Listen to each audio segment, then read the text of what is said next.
The first sign should have been how quickly Aaliyah showed up at the hospital that night. I hadn't even called her yet. I'm Meredith, and until 6 months ago, I thought I knew exactly how my life would unfold. I had a loving husband, a growing role in our family's jewelry business, and a baby girl who was supposed to make our family complete. Now I'm sitting in my empty house, staring at the nursery door I haven't opened since that night, wondering how I missed all the warning signs. "You need to eat something," Aaliyah said, placing a bowl of soup on my bedside table. She'd been staying with us since I lost the baby, playing the role of the perfect sister. "Omar's worried about you." "Where is he?" I asked, though I already knew the answer. He'd been spending more time at the office lately, claiming the business needed extra attention. "Board meeting," Aaliyah replied, smoothing her perfectly pressed skirt. "But I'm here. I'll always be here for you, sis." I nodded, forcing a weak smile. That's when my phone buzzed.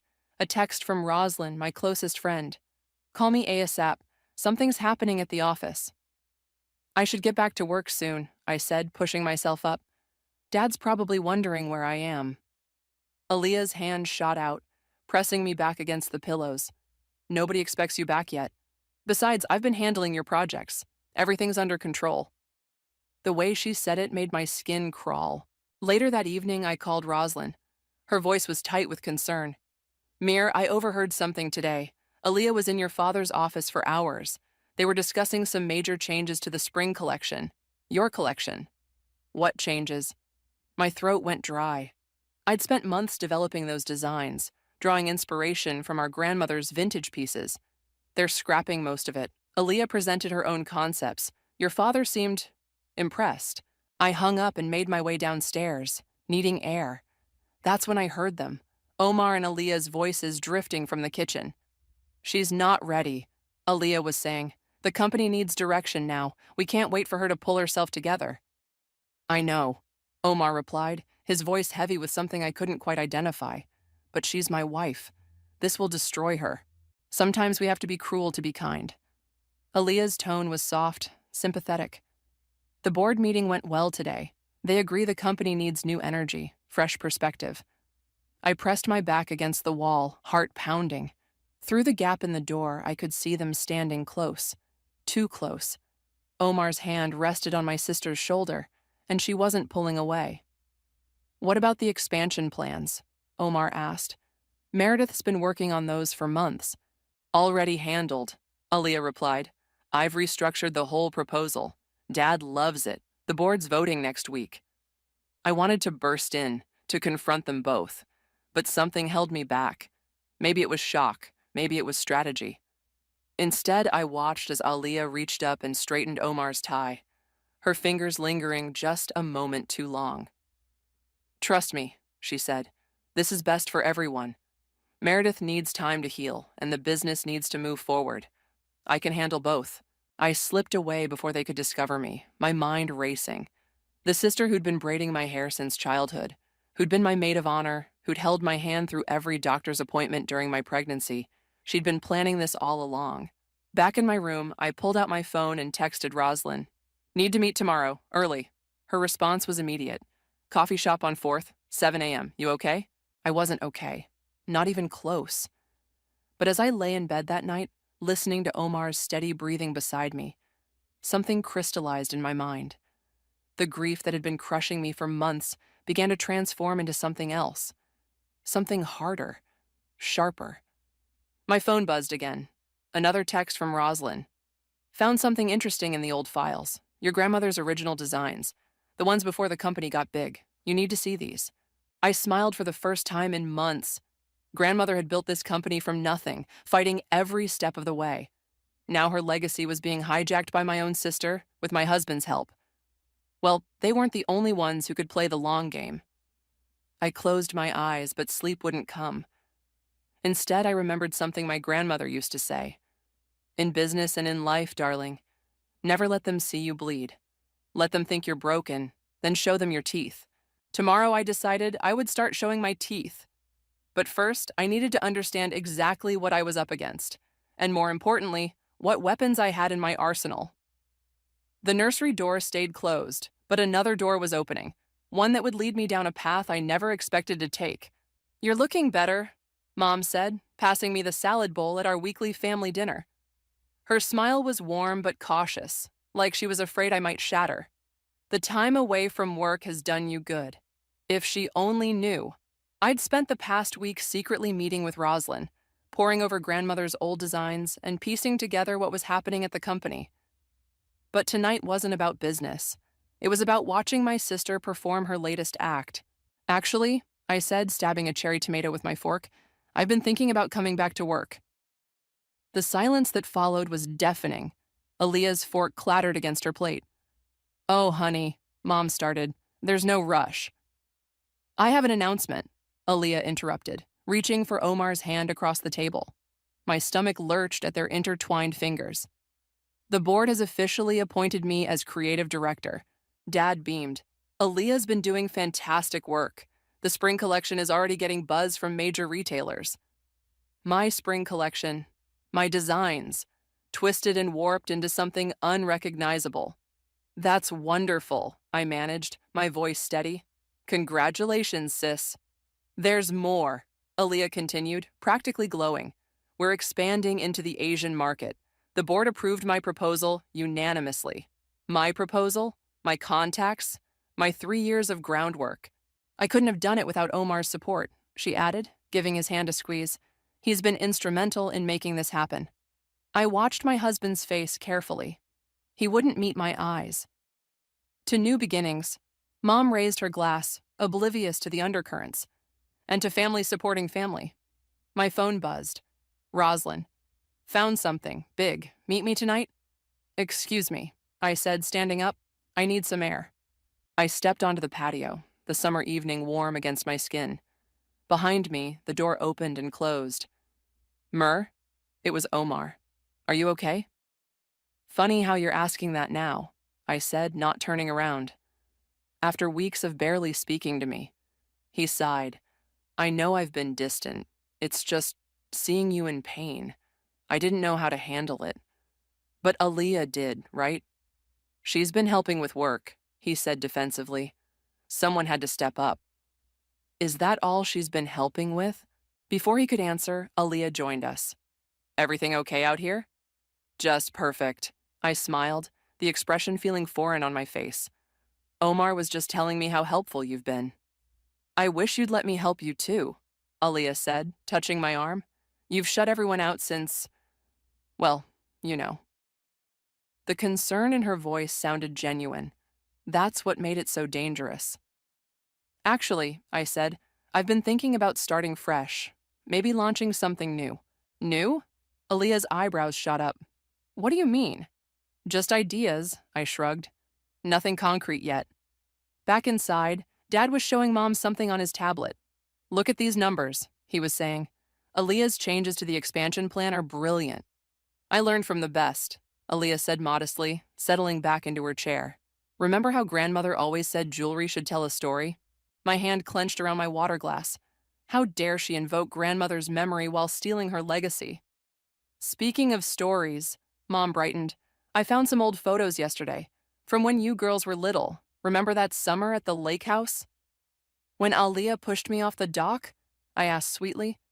How could I forget? I didn't push you, Aaliyah protested. You slipped. Right, I nodded. Just like I slipped down the stairs at Dad's office that time, or how my design portfolio slipped into the shredder before that big presentation. Girls, Mom warned, but I was already standing up. Thanks for dinner, I said, grabbing my purse. I need to meet Roslyn. At this hour? Omar frowned. Some friends actually show up when you need them, I replied, heading for the door. In my car, I finally let out the breath I'd been holding. My phone buzzed again. Roslyn sending an address. On my way, I texted back. Another message popped up, this one from Aaliyah. I know you're hurting, but don't do anything rash. Let me help you through this. I laughed out loud in my empty car. Help me through this? She was the one I needed help getting through. Roslyn was waiting at our usual coffee shop, a thick folder on the table. You're not going to believe what I found, she said as I sat down.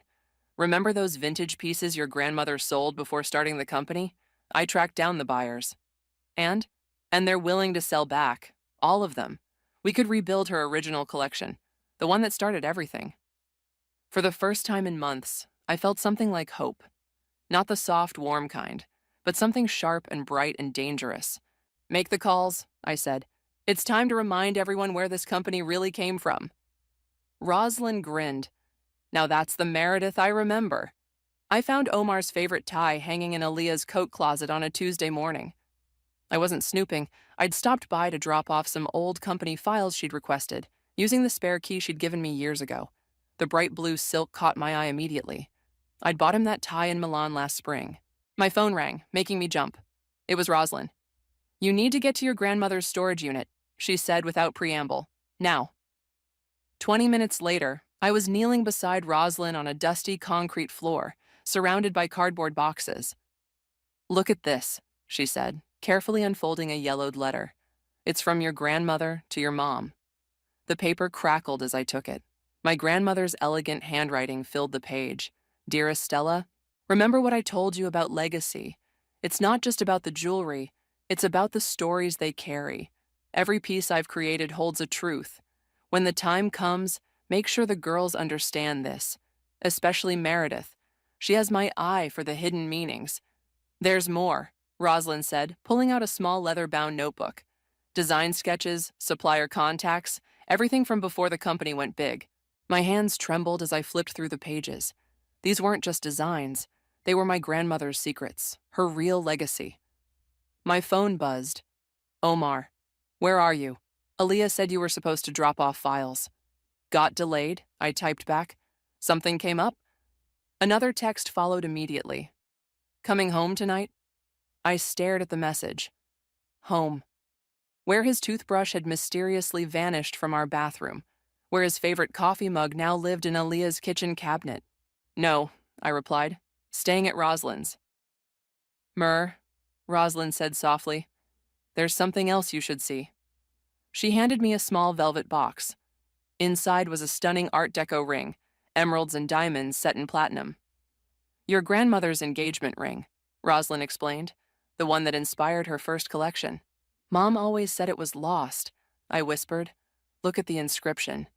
Inside the band, tiny letters spelled out, truth before beauty, strength before surrender. My phone buzzed again. Aaliyah this time. We need to talk. Dinner tomorrow?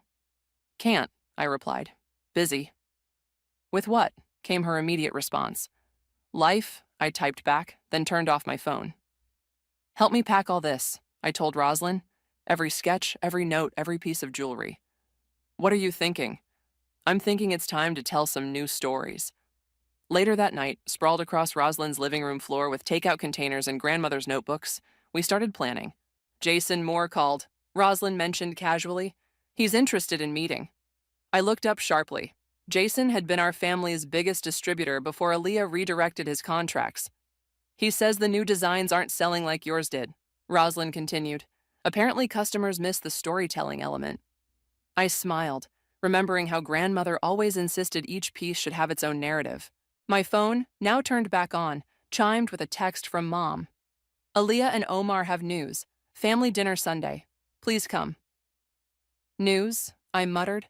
Wonder what they're planning to steal from me this time. Maybe it's time to stop playing defense, Rosalind suggested, reaching for another spring roll.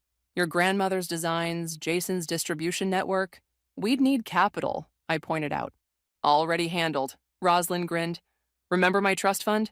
I've been looking for a good investment opportunity. I stared at my oldest friend, feeling tears prick my eyes. Partners? She asked, holding out her hand. Partners, I agreed, grasping it. My phone buzzed again. Omar, where are your design files? Aaliyah needs them for the rebranding. I looked at grandmother's ring, still sitting in its velvet box. Truth before beauty, strength before surrender. Lost them, I texted back. Sorry. Rosalind peered over my shoulder. You know they're going to figure it out eventually. Good, I said, picking up the ring. I'm counting on it. I slipped it onto my finger, surprised by how perfectly it fit. In the dim light, the emeralds seemed to glow with their own inner fire. Your grandmother would be proud, Rosalind said quietly. She'd be furious, I corrected, about what they've done to her company, about what they've done to me. So what's our first move? I pulled out grandmother's notebook, turning to a particular sketch. We start with this piece, her first major design, the one that put her on the map. The phoenix pendant? Appropriate, don't you think? I smiled. Rising from the ashes and all that. Rosalind raised her wine glass. To new beginnings. No, I said, thinking of Aaliyah's words at the family dinner. To telling stories. The real ones this time. We worked late into the night, surrounded by the ghosts of old designs and the promise of new ones. Somewhere across town, my sister was probably sleeping in my husband's arms. But for the first time since losing the baby, I didn't feel like I was drowning. I was finally learning to swim. The phoenix pendant needs to be ready for next week's preview, I told the craftsman, sliding my grandmother's original sketch across his workbench. Can you match this exactly? He studied the intricate design, whistling softly. This is old school craftsmanship. Haven't seen work like this in years. That's the point, I smiled. We're bringing it back. My phone buzzed. Jason, meeting moved to 2 p.m., bringing potential investors. Perfect timing, Rosalind said, reading over my shoulder. The samples will be ready by then. We'd been working around the clock for 2 weeks, secretly setting up our new venture while Aaliyah paraded around the family company like a queen in waiting. The irony wasn't lost on me. Meredith? A familiar voice made me freeze. I turned to find Omar standing in the workshop doorway, looking confused. What are you doing here? I could ask you the same thing, I replied coolly. This isn't exactly your usual territory. He stepped closer, eyes scanning the workbench. Aaliyah's been trying to reach you. You missed another family dinner. I've been busy. With what? His gaze landed on the phoenix sketch. These look like grandmother's designs, I finished for him. They are. But those belong to the company. No, I corrected. They belong to me. Grandmother left them to me personally. Check the will. His face darkened. Aaliyah's not going to like this. Aaliyah doesn't have to like anything I do anymore, I said, gathering the sketches. Just like I don't have to like her sleeping with my husband. He flinched. It's not what you think. Really? So your toothbrush ended up in her bathroom by accident? Before he could respond, my phone rang. Jason again. I need to take this, I said, turning away. I'm sure you can find your way out. You're good at that. Later that afternoon, I sat across from Jason and 3 potential investors in a sleek conference room. The Phoenix Collection, I announced, unveiling the first pieces. A revival of classic designs with modern interpretations. These are extraordinary, one investor murmured, examining the pendant. The craftsmanship, the storytelling element. That's our signature, Rosalind explained. Every piece tells a story of transformation, of rising above circumstances. Speaking of circumstances, Jason leaned forward. I heard interesting rumors about the family company's latest expansion. Seems there are some irregularities in the financing. I kept my face neutral. Oh? Your sister's brilliant plan might not be so brilliant after all, he continued. The Asian market isn't responding well to the new designs. They're calling them soulless copies. My grandmother's voice echoed in my head. Truth before beauty.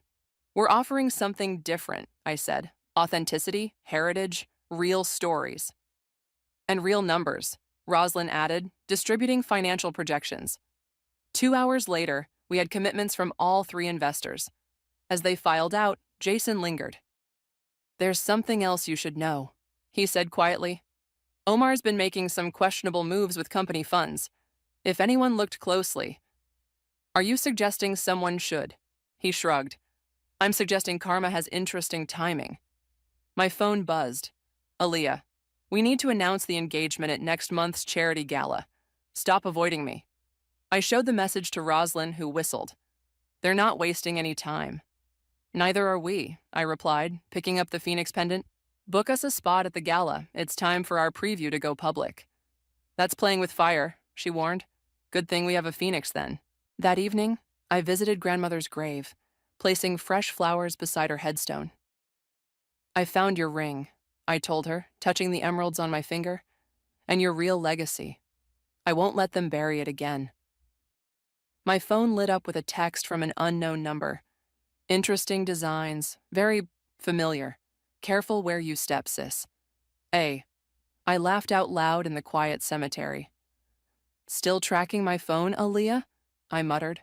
Amateur move. Another message followed from Omar. We need to talk, about everything. Nothing left to talk about, I typed back. But plenty left to show. Rosalind called as I was leaving the cemetery. Samples are ready for the photo shoot tomorrow, and Jason sent over some interesting documents about those financial irregularities. Perfect, I said, starting my car. Time to remind everyone what real jewelry looks like. And real revenge? I touched grandmother's ring again, feeling its weight, its history, its truth. No, I replied. Time to remind them what real strength looks like. The phoenix pendant caught the setting sun as it lay on my passenger seat, its golden wings seeming to flutter in the light. Soon, very soon, it would take flight, and this time, I wouldn't be the one getting burned. The wedding invitation arrived on cream-colored cardstock, wrapped in gold ribbon. I didn't need to open it to know what it said. Aaliyah had already leaked the engagement photos to every fashion magazine in the city. You don't have to go, Rosalind said, watching me turn the envelope over in my hands. Actually, I do. I smiled, sliding the invitation across my desk. The gala is the night before. Perfect timing for our launch. My phone buzzed. An anonymous email. Financial records attached. You might find page 7 interesting. J. I opened the attachment, scanning until I found what Jason had flagged. There it was, a series of suspicious transfers from the company's expansion fund to a private account. Look at this, I told Rosalind. Seems my dear sister's been creative with more than just jewelry designs. Meredith? Mom's voice made us both jump. She stood in my office doorway, looking uncertain. I didn't expect to find you here. Just clearing out some old files. I lied smoothly. Did you need something? She stepped inside, fidgeting with her bracelet, one of grandmother's pieces. The wedding. Aaliyah wants you to be her maid of honor. I laughed so hard I nearly fell out of my chair. You can't be serious. She feels terrible about everything. She wants to make things right. By marrying my husband? Ex-husband, Mom corrected gently. The divorce was finalized last week. I know. I signed the papers. I stood up, gathering the financial documents. Tell Aaliyah thanks, but I'll just be attending as a guest, a very interested guest. Please don't make a scene, Mom pleaded. It's supposed to be a happy day. Oh, it will be memorable, I promised. Very memorable. After she left, Rosalind raised an eyebrow. Maid of honor? That's either incredibly brave or incredibly stupid. It's Aaliyah covering her bases, I said, checking my phone as another message came through. This one from Jason. Your sister's meeting with Asian investors canceled. They're interested in meeting you instead. The Phoenix collection preview is trending, Rosalind noted, showing me her tablet. People are already asking where they can buy it. They'll find out at the gala, I said, right before the happy couple's wedding. My phone rang. Omar this time. I let it go to voicemail. You should hear this, Rosalind said suddenly, turning up the volume on a business news podcast. Rumors of financial discrepancies at Lane Jewelry have investors concerned. Sources suggest the company's ambitious expansion plans may be built on shaky ground. I smiled. Karma works fast these days. The office door flew open. Aaliyah stormed in, face flushed. What did you do? I'm not the one playing games with company money, I replied calmly, or other people's husbands. You're trying to ruin everything, she hissed. The expansion, the wedding. No, I cut her off. I'm trying to protect grandmother's legacy, the one you're destroying with cheap copies and cheaper ethics. You abandoned the company when we needed you most. I lost my baby. The words exploded out of me.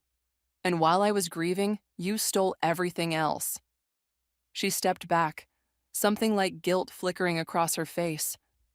It wasn't planned. Save it for your vows, I said, turning back to my computer. I'm sure you'll make them sound beautiful.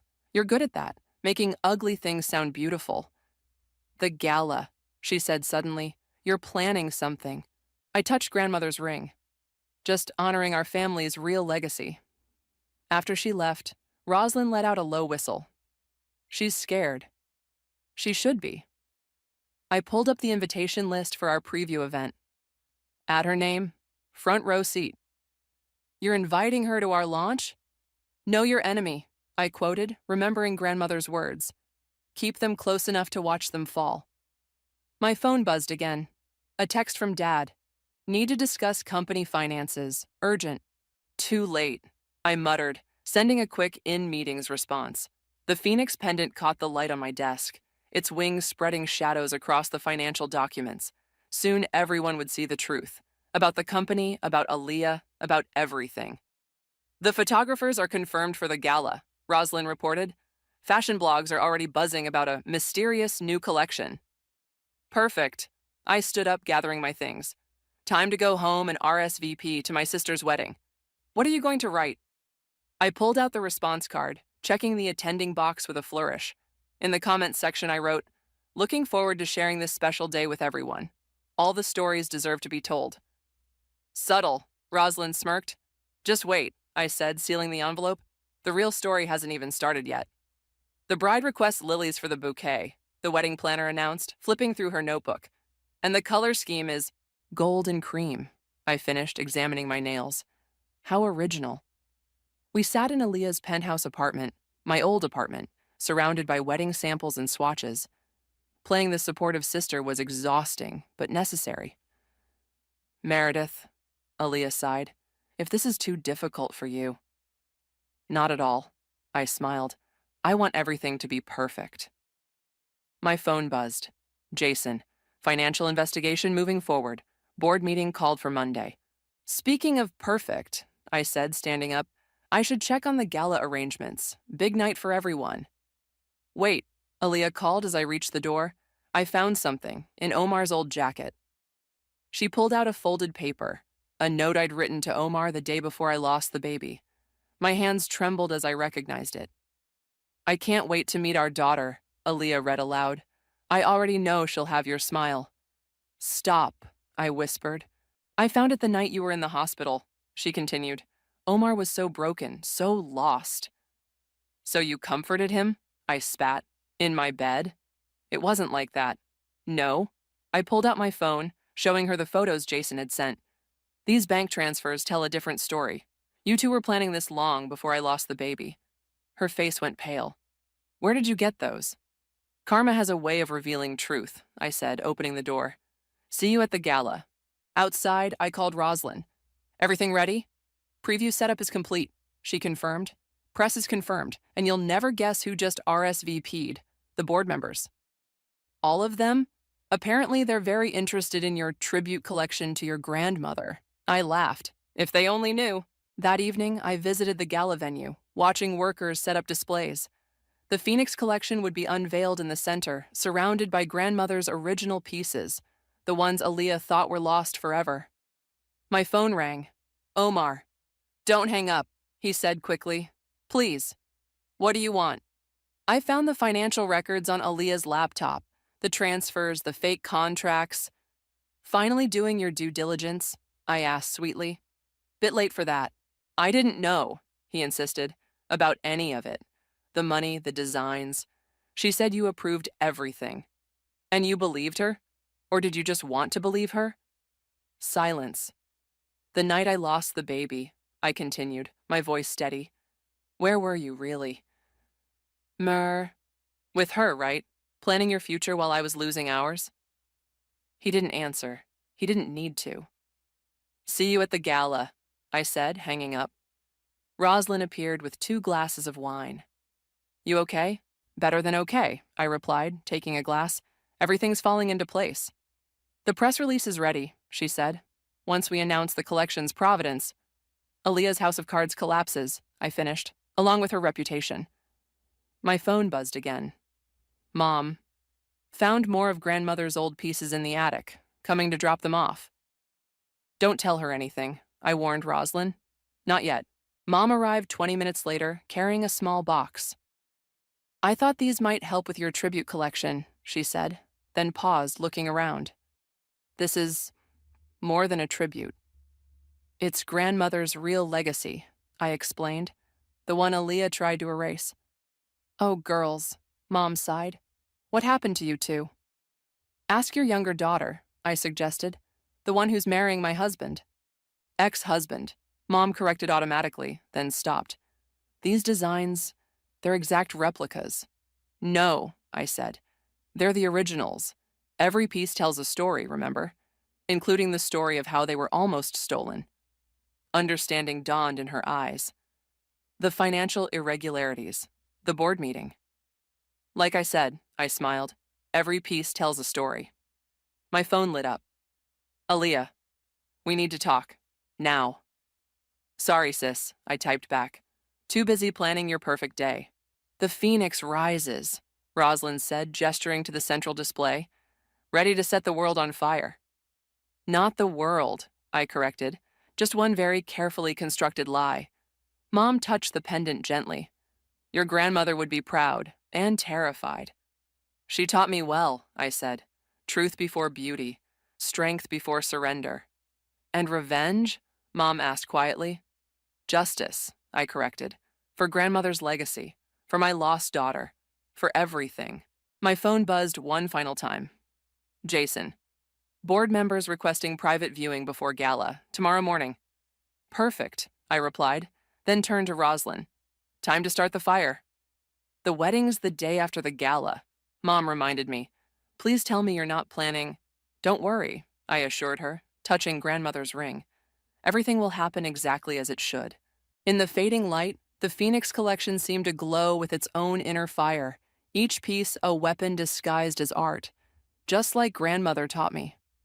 Tomorrow, the truth would start spreading. By the wedding, it would be an inferno, and I had front row seats to watch it burn. The gala buzzed with anticipation. Camera flashes lit up the room as journalists circled like sharks, drawn by the whispers of scandal and the promise of a spectacular reveal. 5 minutes, Rosalind whispered, adjusting my grandmother's emerald ring on my finger. Are you ready? I watched Aaliyah across the room, resplendent in white, clinging to Omar's arm as she worked the crowd. She looked confident, radiant even. She had no idea what was coming. Ladies and gentlemen, the MC announced, please gather for the unveiling of the Phoenix collection. The crowd shifted, forming a semicircle around the covered displays. I caught sight of the board members, their faces tense with barely concealed concern. They'd seen the financial records that morning. Before we begin, I said, stepping onto the small platform, I'd like to share a story. Aaliyah's smile faltered. Many of you knew my grandmother, I continued, my voice carrying across the suddenly quiet room. She built this industry on one simple principle. Every piece of jewelry tells a story. I pulled the cover off the first display case. Gasps rippled through the crowd. These are her original pieces, I announced. Not copies, not inspired by. The actual pieces that launched our family's legacy. Pieces that were supposedly lost. Meredith, Aaliyah stepped forward, her voice sharp. This isn't the time. Actually, it's exactly the time. I cut her off. Because these pieces tell quite a story. About theft, about betrayal, about fraud. The room erupted in whispers. Camera flashes intensified. The expansion plans you've all been hearing about? I continued, nodding to the board members. Built on stolen designs and misappropriated funds. The proof has already been sent to your emails. Omar stepped forward. That's enough. No, I said firmly. It's not nearly enough. Tell them, Omar. Tell them about the night I lost our baby. Tell them where you really were. His face went ashen. Aaliyah grabbed his arm, but he shook her off. I was with her, he admitted, his voice breaking. We'd been planning. I never meant. You never meant for me to find out, I finished. Just like you never meant for the board to discover the missing funds, or for our investors to learn that the new designs were plagiarized.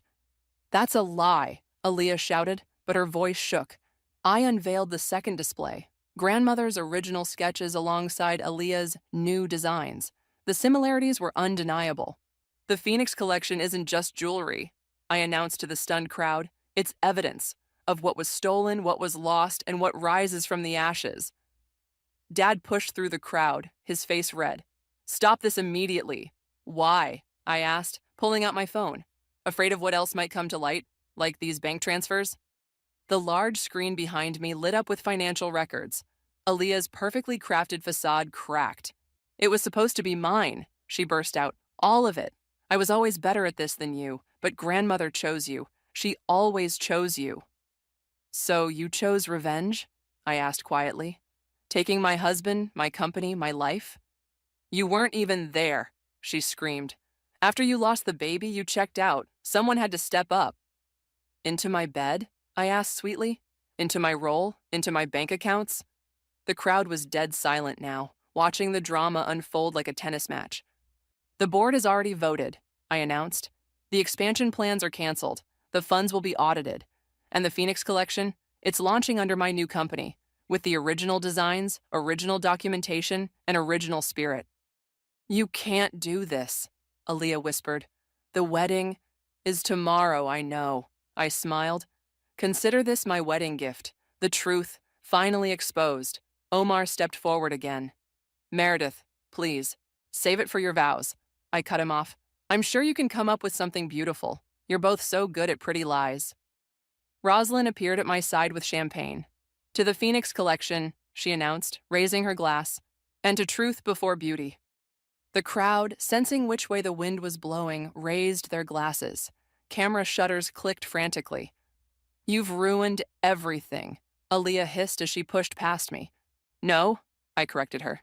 You did that yourself. I just exposed it. As she fled the room, Omar trailing behind her, I turned back to the assembled guests.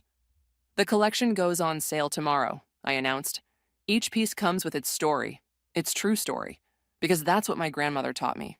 Jewelry isn't just about beauty, it's about truth. The applause was deafening. As reporters swarmed forward with questions, I caught sight of Mom in the corner, tears streaming down her face. But she was smiling. My phone buzzed one last time. A message from Jason. Board meeting moved up. Tomorrow morning. They want you there. I touched grandmother's ring, feeling its weight, its history, its vindication. The phoenix had risen, and tomorrow, at my sister's wedding, it would spread its wings one final time. The church was eerily quiet as I slipped into the back pew.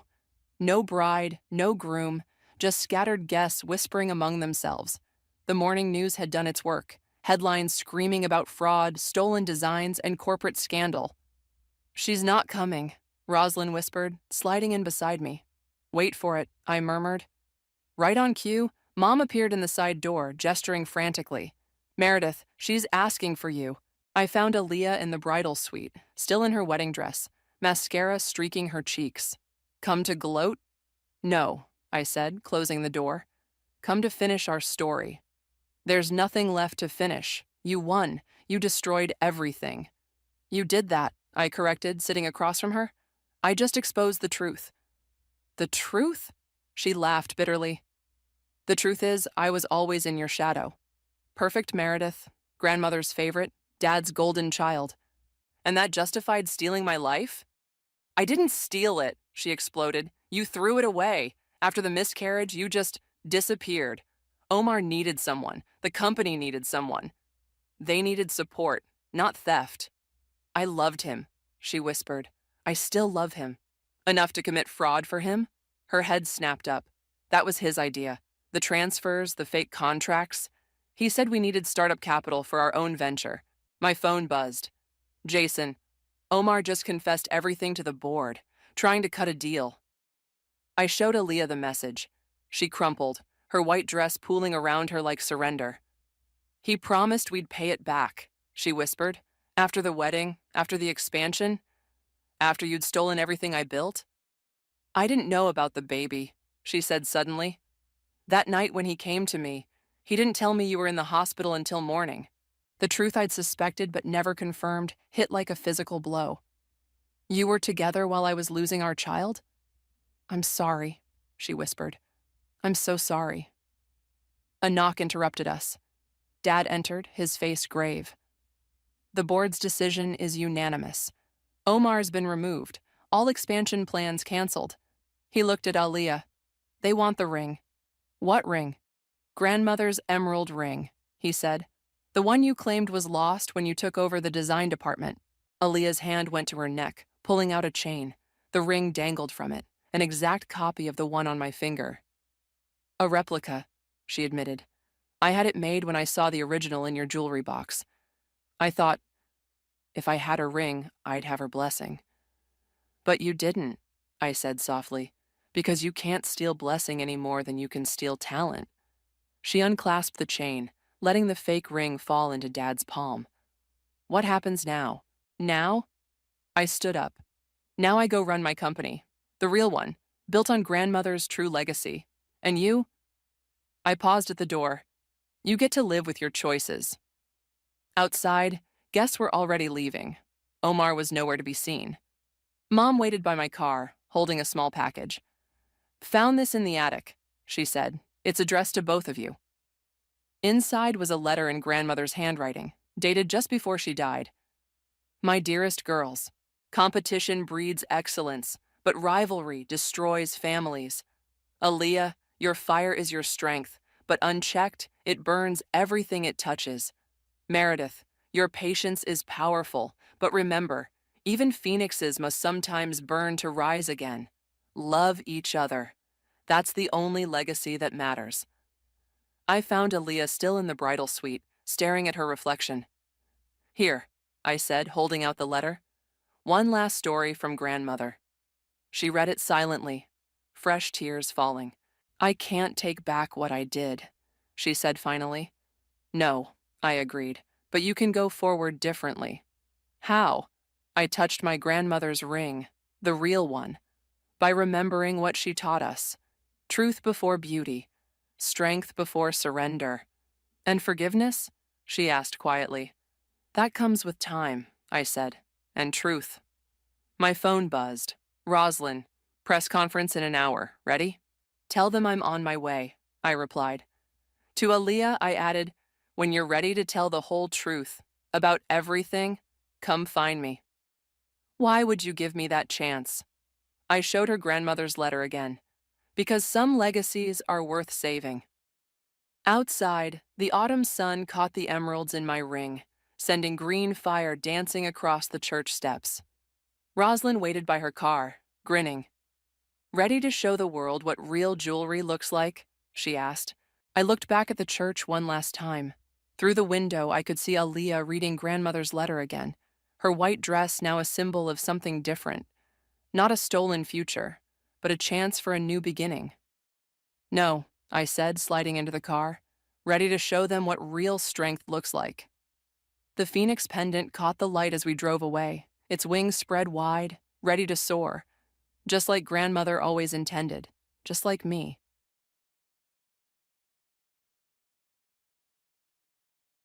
In the sunlit kitchen, I was preparing my son's lunchbox. Early October in Connecticut had already turned chilly. Outside the window, maple leaves were beginning to turn red. In this suburban town, luxury cars would stream toward the city each morning, heading to their offices.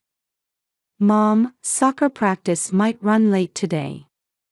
Ethan, my freshman in high school, came rushing down the stairs.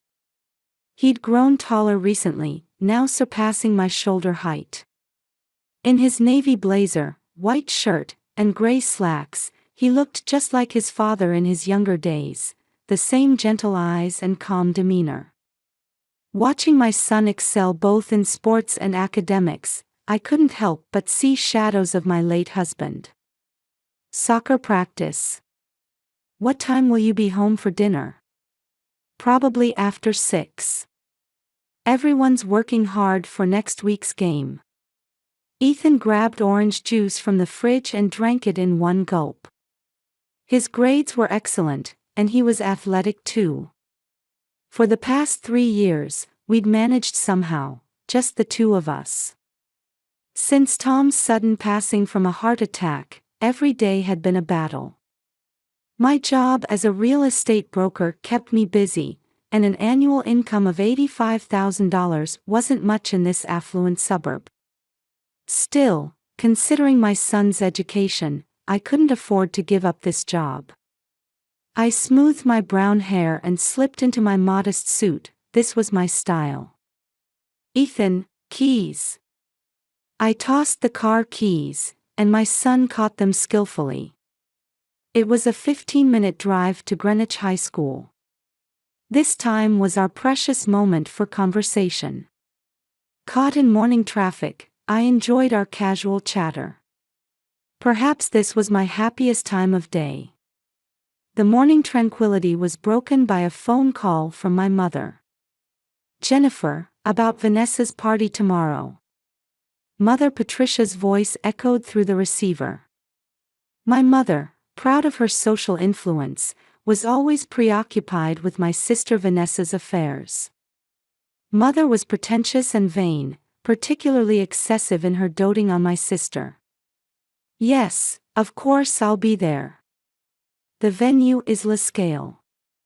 The dress code is semi-formal, so please wear something appropriate. Not like that plain outfit you wore to last year's Christmas party. Behind Mother's words lurked her usual criticism. She disapproved of my modest appearance. Meanwhile, my sister Vanessa was Mother's ideal. Working as a nurse at Mercy General Hospital, she charmed everyone with her beauty and social grace.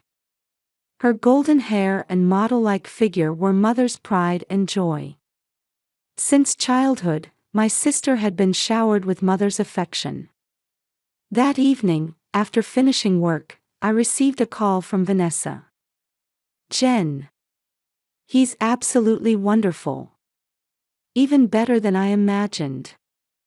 My sister's voice bubbled with excitement. Mother had been bragging about her fiancé's credentials and income to anyone who would listen. He's such a wonderful person, with such potential. Mother took over the phone, boasting. Nothing like your Tom. Poor Tom.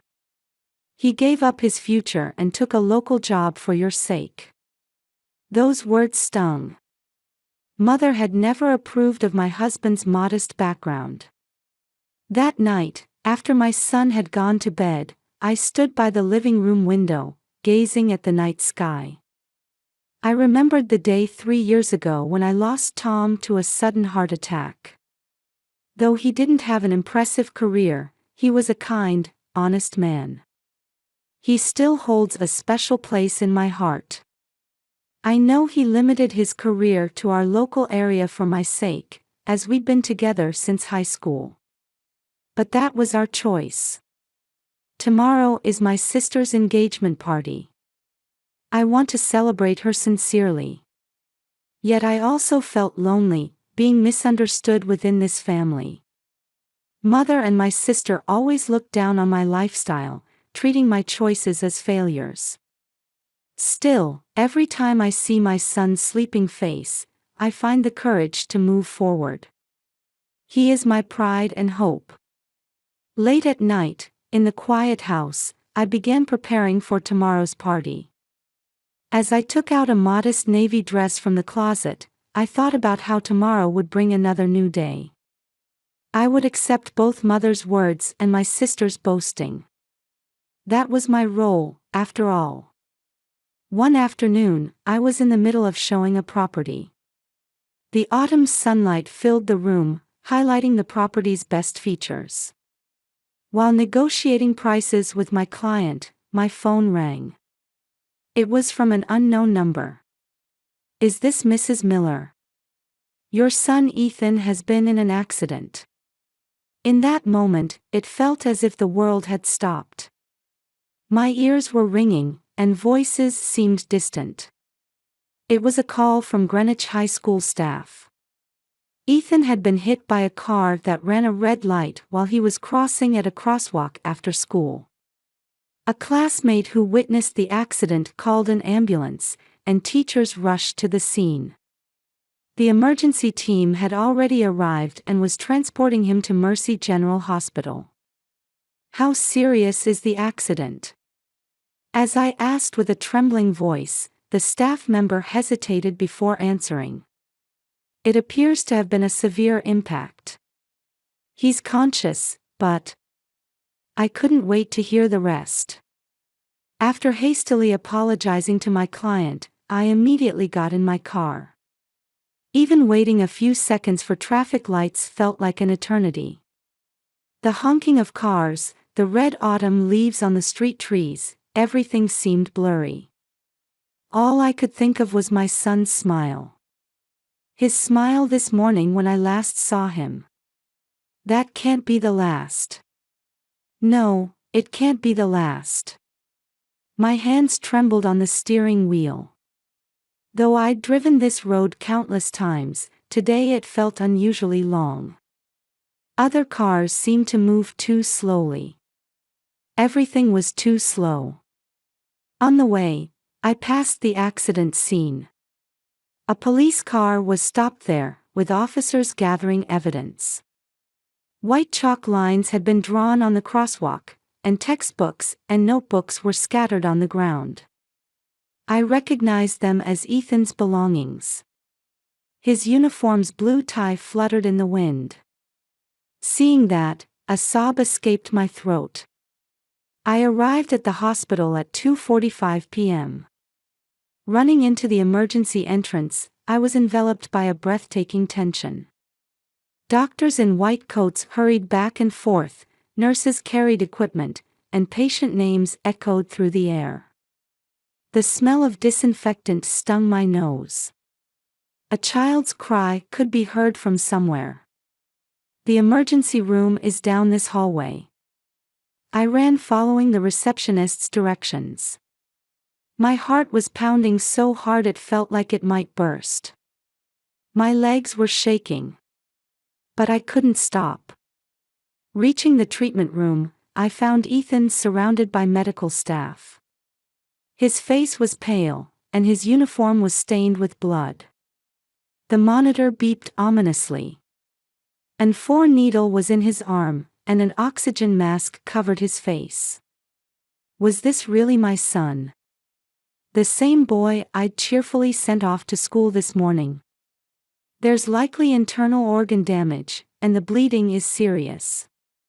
CT scans show a liver laceration. We've also confirmed bleeding from the spleen. The young doctor explained in a calm voice. Dressed in clean white coat, he explained the situation with a confident gaze. His voice carried definite assurance. Immediate surgery is necessary. I will perform the operation. Please. Please save him. My voice was trembling. I clasped my son's hand. It was cold. I'd never felt it so cold before. It was usually warm. Mom. Ethan called out weakly. His face was contorted with pain. Yet his eyes looked at me with concern. It's all right. I'm here. I won't leave you. It hurts. I'm scared. Those words tore at my heart. My strong son, to admit such weakness. How much pain must he be in? Nurses kept coming into the treatment room. They checked vital signs, attached new 4 bags, and followed the doctor's instructions. Their efficiency gave me a glimmer of hope. Amidst the preparations for surgery, I needed to call Mother. I knew I couldn't attend tonight's party. I felt I should tell her. But first, I had to sign the consent forms. I received the papers with trembling hands. The letters seemed to blur. Mom, Ethan's been in an accident. Today is Vanessa's proposal party. Don't ruin it. Mother's voice was filled with anger. In the background, I could hear people talking.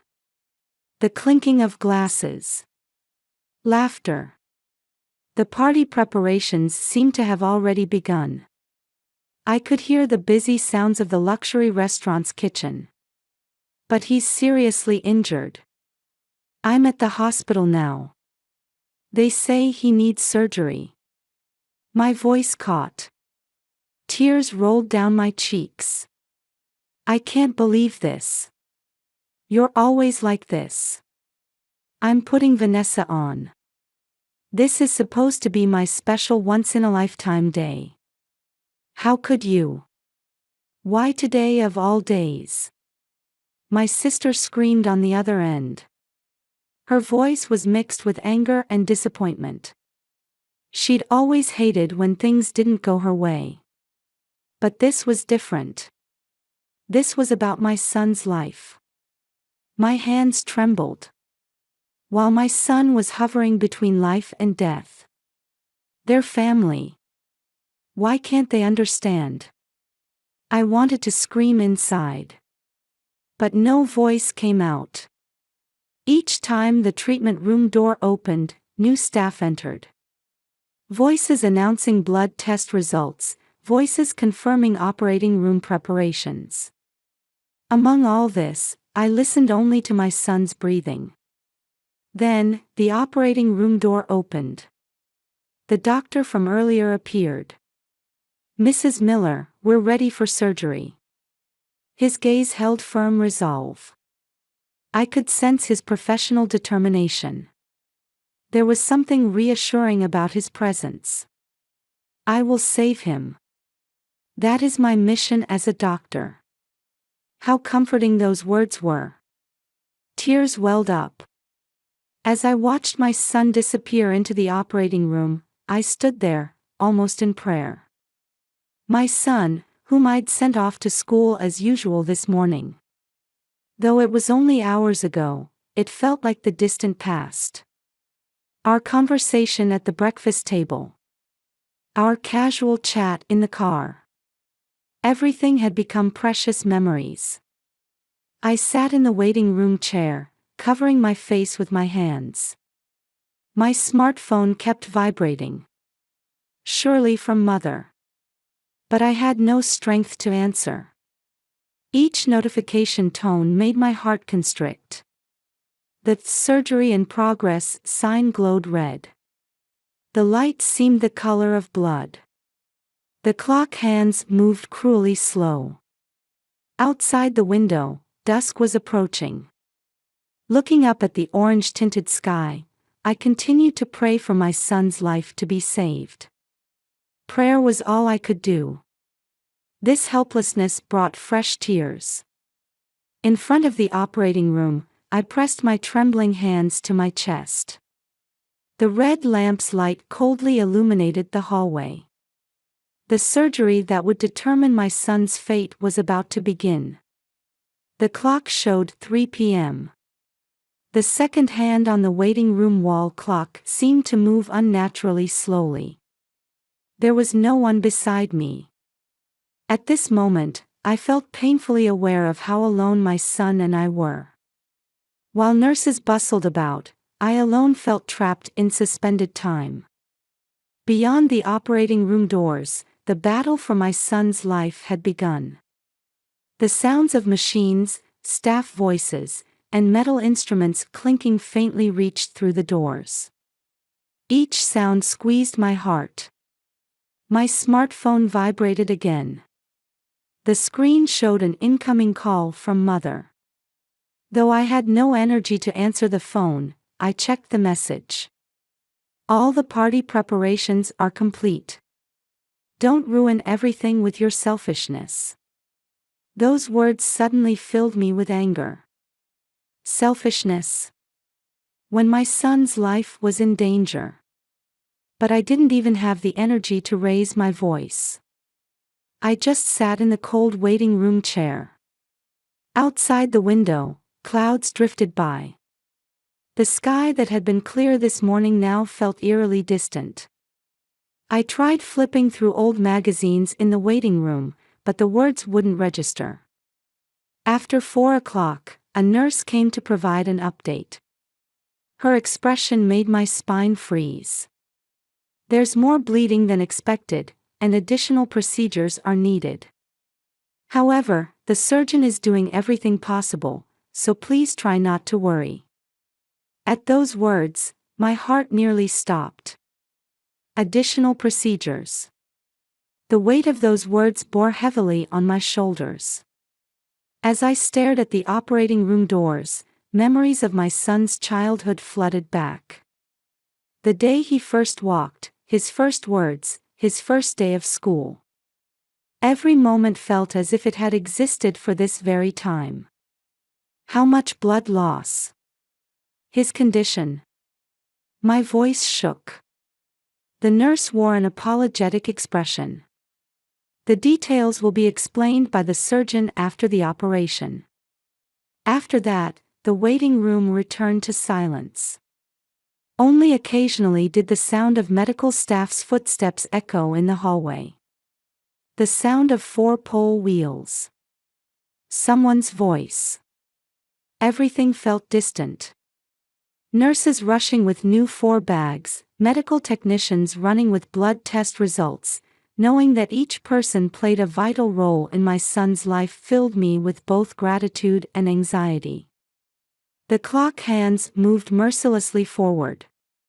During this time, mother's calls exceeded 10. The message content grew increasingly aggressive. I ignored them all. Right now, all I could do was pray. I remembered my son's smile as I sent him off to school this morning. His usual, "I'm off," now felt like a distant memory. Outside the window, dusk was falling, and street lights were turning on one by one. Other families in the waiting room must be carrying similar anxieties. Occasional sounds of crying, deep sighs, words of prayer. How many lives intersected in this hospital? Just past 8 p.m., sudden activity broke out. The operating room doors opened, and medical staff began moving busily. I stood up, watching the scene with bated breath. The exhausted surgeon appeared. His white coat bore vivid traces of the surgery. In his appearance, I saw evidence of the 6-hour battle. His hair stuck to his forehead with sweat, and dark circles of fatigue showed under his eyes. "Mrs. Miller." His voice was slightly hoarse. "The surgery was successful. Your son has pulled through. We've repaired the liver laceration and stopped the bleeding from the spleen. His overall condition is stable." At that moment, my knees gave way. A nurse rushed to support me. Tears flowed uncontrollably. "Thank you, thank you." To my repeated words of gratitude, the doctor smiled quietly. His eyes showed the same relief. "We'll need to monitor his post-operative progress, but he's past the most critical stage. We'll observe him carefully in the ICU for 24 hours. It may take some time before he regains consciousness." "Mrs. Miller." He paused for a moment. The surrounding nurses also changed their expressions, as if noticing something. "I apologize. I should have noticed at such a time, but you are." Just then, hurried footsteps echoed from down the hallway. The sound of high heels on the cold floor. "Michael. Why aren't you at the party?" Turning around, there stood my sister Vanessa. In an elegant dress, her face was flushed red. Behind her, several guests who seemed to have rushed from the party venue were visible. "Vanessa." Dr. Bennett wore a confused expression. The surrounding medical staff also seemed to sense the sudden change in atmosphere, each stopping their movements. "This is your sister Jennifer." Silence fell. Vanessa stood dumbfounded, looking back and forth between me and Dr. Bennett. Her eyes held a mix of surprise, anger, and something else. Why are you here?" Vanessa's voice trembled. Her makeup was smeared, and tears glistened in her eyes. "As a doctor, it is my mission to save the life before me." Dr. Bennett's voice, though quiet, conveyed strong conviction. Though signs of fatigue remained, his gaze was resolute. "The proposal party can be postponed. But the chance to save a life comes only once. That is my belief." With his white coat swishing, he headed off to his next patient. His back radiated the pride and determination of a doctor. Only his footsteps echoed in the hallway. I watched him go with tears still blurring my vision. My son's life was saved. That alone was enough for now. Everything else could wait. Right now, I only wanted to think about my son's recovery. Through the ICU window, I could see my sleeping son. Though his face was still pale, I could sense his steady breathing. The monitor's sound announced quiet hope. That sound seemed to herald the beginning of a new morning. After leaving the hospital, we drove in heavy silence. Only the doctor's words that my son was maintaining stable condition in the ICU supported my heart. Our car quietly drove through the twilight streets as streetlights began turning on one by one. We arrived at La Scale restaurant after 9 p.m. Warm light spilled from the windows of the upscale restaurant overlooking Greenwich Harbor. A crimson carpet stretched across the front entrance, with a champagne gold balloon arch installed at the entrance. Staff in tuxedos greeted guests at the door. Yacht masts rose in the moonlight from the pier. Mrs. Miller. The doorman wore a puzzled expression. He must have known about my lateness. Stepping into the venue, the atmosphere changed instantly. Crystal chandeliers cast an elegant glow, and the space was decorated in white and gold. Pure white tablecloths covered the tables, adorned with elegant floral centerpieces. Large mirrors hung on the walls, with a champagne tower arranged in front of them. Each glass beautifully reflected the light. However, the expressions of gathered family and friends contrasted sharply with this lavish atmosphere. Faint whispers drifted through the venue, and the glances directed at us were thick with reproach. Cousin Maria openly turned away, while my paternal aunt clicked her tongue softly.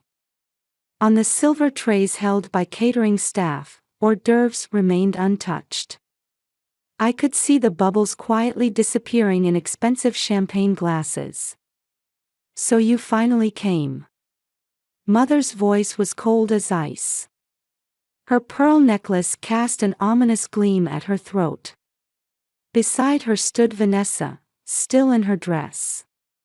Her makeup was smeared, and her eyes were swollen. Her white dress embellished with silver sequins was now wrinkled. "Vanessa." The moment I tried to speak, my sister cried out. Her voice seemed to make the background music pause for an instant. "Why did you choose surgery over the party? Why did you ruin my special day?" At her voice, the venue fell silent. A waiter's tray trembled slightly. "Because his life was in danger." "That doesn't matter. Today was my special day. You ruined my once-in-a-lifetime proposal party. I spent months preparing. This dress was specially made to order." Vanessa's voice shook hysterically. The veins in her neck stood out.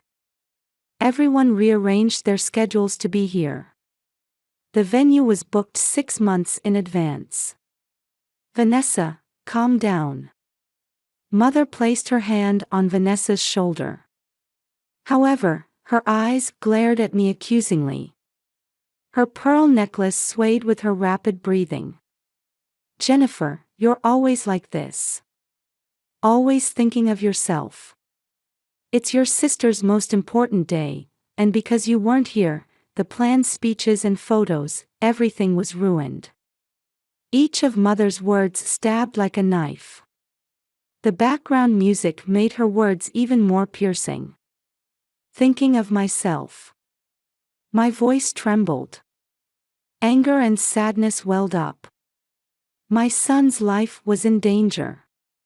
He just finished a 6-hour major surgery. You call that thinking of myself? Mother, he's your grandson. Relatives gathered around us like an audience at a theater. Under the luxurious chandeliers, an ugly family dispute was about to begin. Aunt Margaret, clutching an expensive clutch bag to her chest, spoke up. "But, dear, the party was planned months ago. We specially made time to come from New York." "That's right," Cousin Sophia chimed in. Everyone cleared their schedules to be here. All the surprises were prepared too. The relatives' voices of criticism piled up one after another. Hands holding champagne glasses trembled, ice cubes creating discordant sounds in the glasses.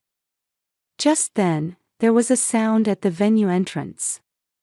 As the heavy doors opened, everyone turned. There stood Dr. Bennett. Though he had changed from his surgical scrubs into a suit, his face still showed signs of fatigue.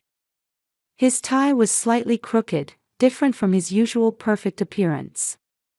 It was clear evidence of the long hours of surgery. "Michael." Vanessa started to rush over. Her high heels echoed on the marble floor. However, Dr. Bennett quietly raised his hand.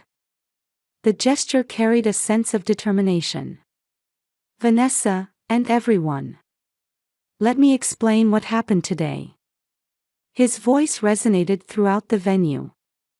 It was the voice of a professional doctor who had given serious explanations countless times. "As a doctor, I chose to save the life before me. It was the life of a 15-year-old boy. He was in critical condition with internal injuries causing massive bleeding. When he was brought to the operating room, his blood pressure had dropped to dangerous levels." Dr. Bennett continued speaking, giving weight to each word. His voice mixed professional pride with personal conviction. "The surgery lasted 6 hours. During that time, the boy's life was in danger multiple times.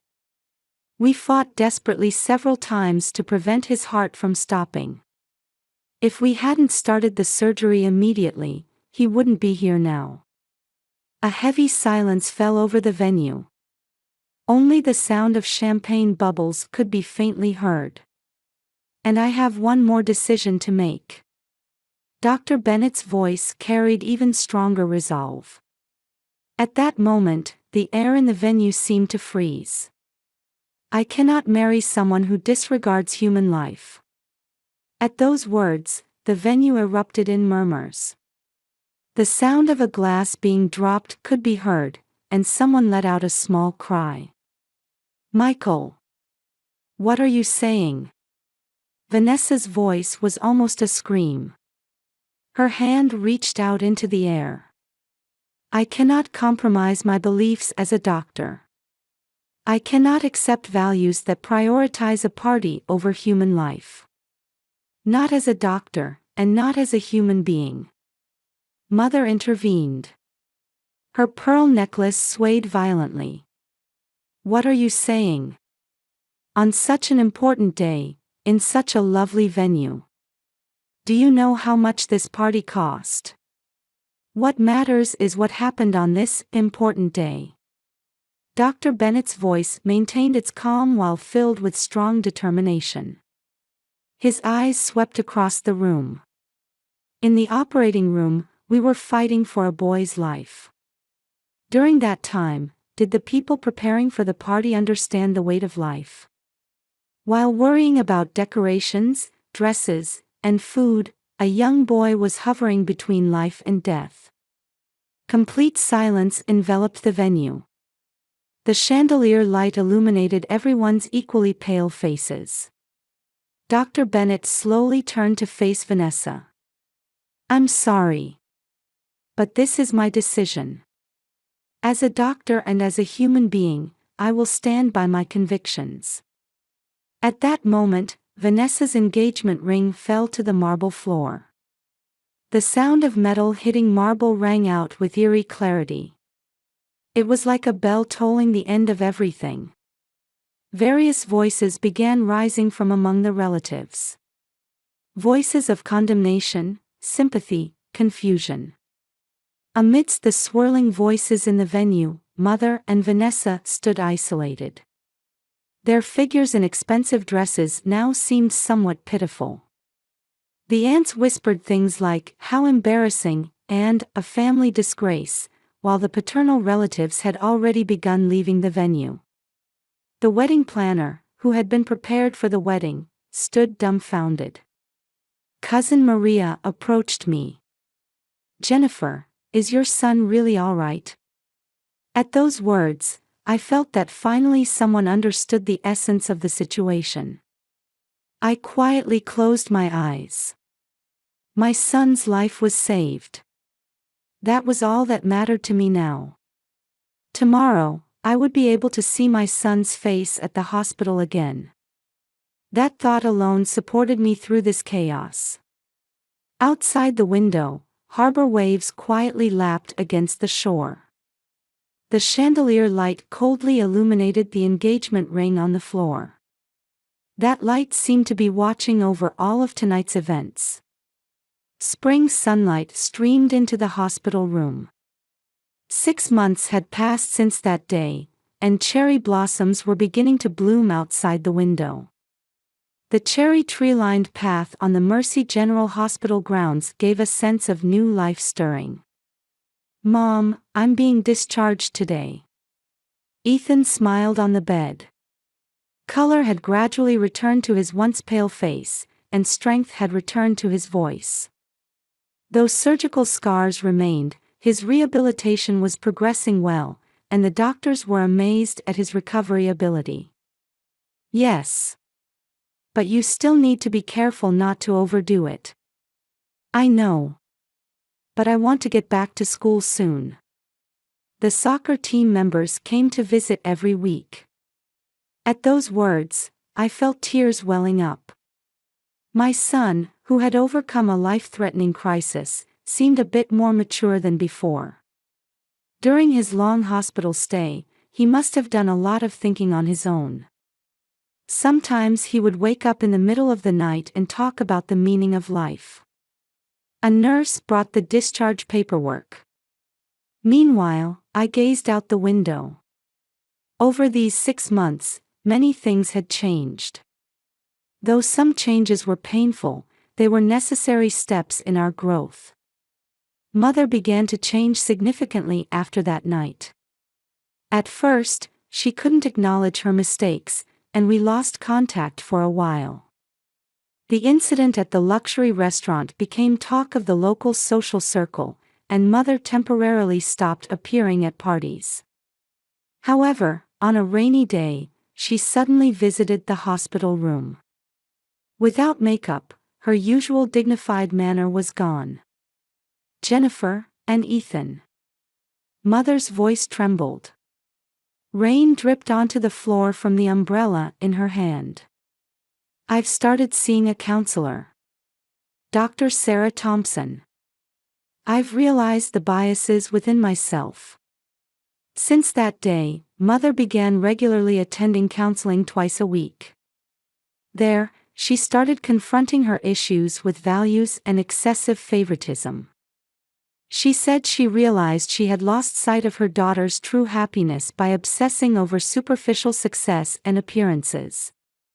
"I've hurt you all this time. About Tom too, my attitude back then was wrong." Mother apologized while looking at a photo of my late husband. Though long-standing habits couldn't be changed easily, changes were becoming visible, slowly but surely. "I've started a support group for single mothers." Mother reported this the other day. Meetings are now held weekly at her mansion. She's begun using her social influence to help mothers in need. She's also started building a network of professionals including lawyers, doctors, and counselors. I never truly understood the challenges of raising children alone. Mother's eyes held new determination. At Christmas, she hosted a party for single mothers from the support group and their children. Instead of competing over decorations and food, there was warm interaction. Vanessa's change was even more dramatic. After the broken engagement, she went through a period of deep depression. She disposed of her expensive dresses and accessories, deleted her social media accounts, and lived almost like a recluse. However, an encounter with a patient changed her. A young mother battling terminal cancer. Seeing this patient worry about the children she would leave behind deeply moved Vanessa. As a nurse, did I really understand my patients' feelings? Wasn't I just providing superficial care? Through such self-questioning, Vanessa decided to transfer to the hospice department. There, she gained deep insights from patients and their families facing life and death. Her flashy makeup became more subdued, and she spent more time with patients. Patients facing death teach us what's truly important. Vanessa said this while drinking coffee in the break room. Her eyes held a depth that wasn't there before. I used to be too focused on superficial things. The scale of the wedding, the partner's income. But what's really important is having a heart that understands the weight of life. She seemed to be experiencing her own growth while empathizing with patients' families' emotions. She particularly focused on caring for young patients' families. In the new ward, I met a wonderful doctor. He's a palliative care specialist. Vanessa told me this recently. Her expression then had a different, gentler radiance than before. This time, it was a meeting with someone who understood the weight of life. There was no trace of the previous superficiality. Sometimes we run into Dr. Bennett in the hospital hallways. We exchange polite greetings and interact as professionals. In that, I sense Vanessa's growth. Family gatherings have also gradually changed. The previous competition over appearances and superficial glamour has subsided, replaced by growing feelings of mutual consideration. Dinner at Mother's house has become a monthly tradition. Expensive tableware and decorations have become more modest, replaced by increased family conversation. Sometimes there are arguments, but that too is part of the process of understanding each other. Jennifer, can we start over? Mother's words contained years of regret and new hope. She now tries to show equal affection to both daughters. Sometimes old habits surface, but each time she checks herself and makes corrections. Having finished the discharge preparations, we stepped into the elevator. 6 months ago, I had pressed the floor button in this elevator with trembling hands. The fear and anxiety of that time were now becoming nostalgic memories. Mom, are Grandma and Aunt Vanessa waiting at home? I nodded at Ethan's question. I'd heard that Mother and my sister were preparing a small party at home to celebrate his discharge. We didn't need elaborate decorations or expensive food.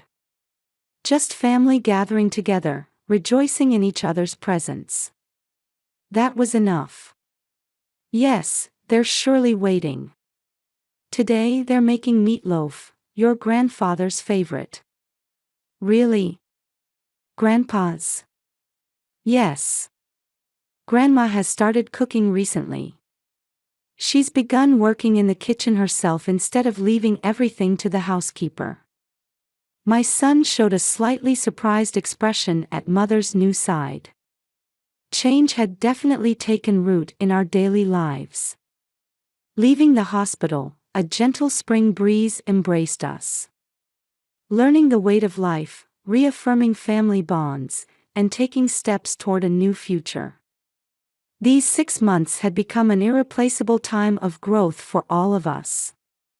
As I got into the car, I looked up at the sky. Clouds announcing a new season drifted across the blue sky. The scene seemed to be blessing our family's new beginning.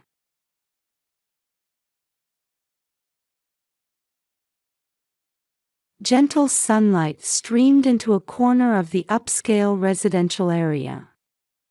In the spacious single-family home in Wayzata, a suburb of Minneapolis, Minnesota, Melissa Parker was ironing her daughter Katie's school uniform. Mom, when I grow up, I'm definitely going to be a doctor. Katie smiled as she played with her stethoscope, examining her stuffed animals on the living room sofa.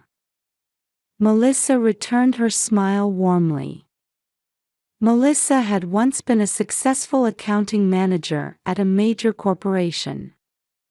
Though she was skilled with numbers and deeply trusted by her subordinates, she had to put her career on hold when Katie began experiencing health issues at age 6. Now she works part-time in administration while staying active in her Presbyterian church. She rises at 5 a.m. for prayer time, deeply trusts her husband David, and devotes herself to caring for her precious daughter.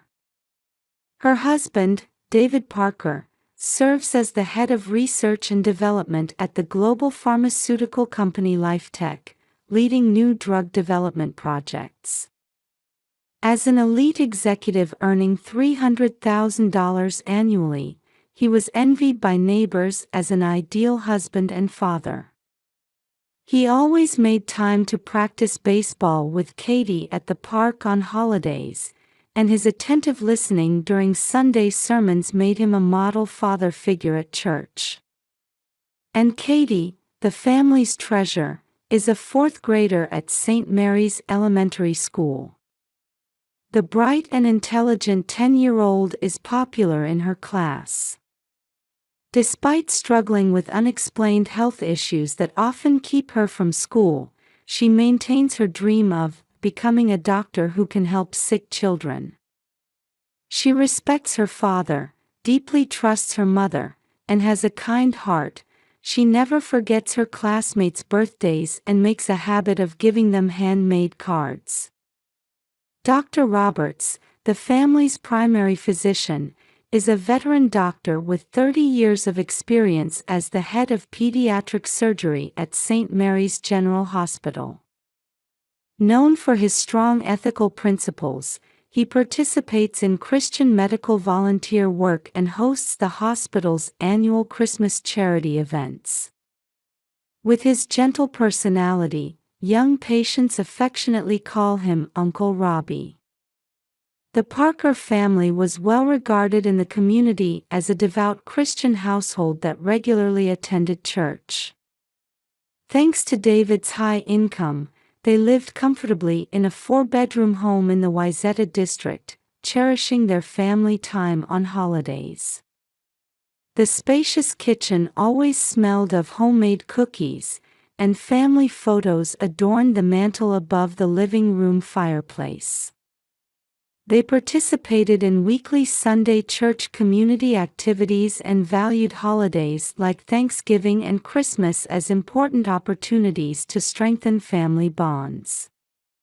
On weekends, Melissa and Katie made it their routine to stop by the local Starbucks. Melissa would order organic coffee while Katie got hot chocolate, sharing precious mother-daughter moments. On their way home, they would visit the farmer's market for fresh organic vegetables, often sharing some with elderly neighbors, a thoughtful gesture they never forgot. At Whole Foods Market, they carefully selected ingredients with minimal additives, prioritizing their family's health in their dietary choices. On holidays, the whole family would sometimes visit the Mall of America. Katie would peek into the medical books section at the bookstore, her eyes sparkling as she'd say, "Once I can read these, I'll definitely be able to help sick children." Her parents gently watched over their daughter's pure dream. One day, Melissa was preparing dinner in the kitchen. The sound of her knife chopping organic vegetables echoed through the air, a typical weekday at 6 p.m. However, that peaceful daily routine was about to shatter in an instant. "Katie." Melissa's eyes fell upon her daughter collapsing in the living room. Her homework notebook scattered across the floor, pencils rolling away. When she touched Katie's forehead, pale and covered in cold sweat, she gasped at the abnormal heat. "Hang in there, Katie." With trembling hands, Melissa called for an ambulance. As soon as she hung up, she contacted her husband David. David. Katie's collapsed. We're heading to St. Mary's. Her husband's panicked voice came through the receiver. Wait. Go to LifeTech's affiliated hospital. But this one's the closest. Just do it. At that moment, the doorbell rang. The paramedics had arrived. She has a high fever. We need to transport her immediately. The veteran paramedic assessed the situation calmly. Mommy. I'm scared. Katie whispered in a small voice as she was placed on the stretcher. Holding her hand, Melissa forced a smile. It's okay. Mommy's right here with you. The ambulance siren echoed through the quiet residential area. Melissa prayed continuously in her heart. Lord, please protect my daughter.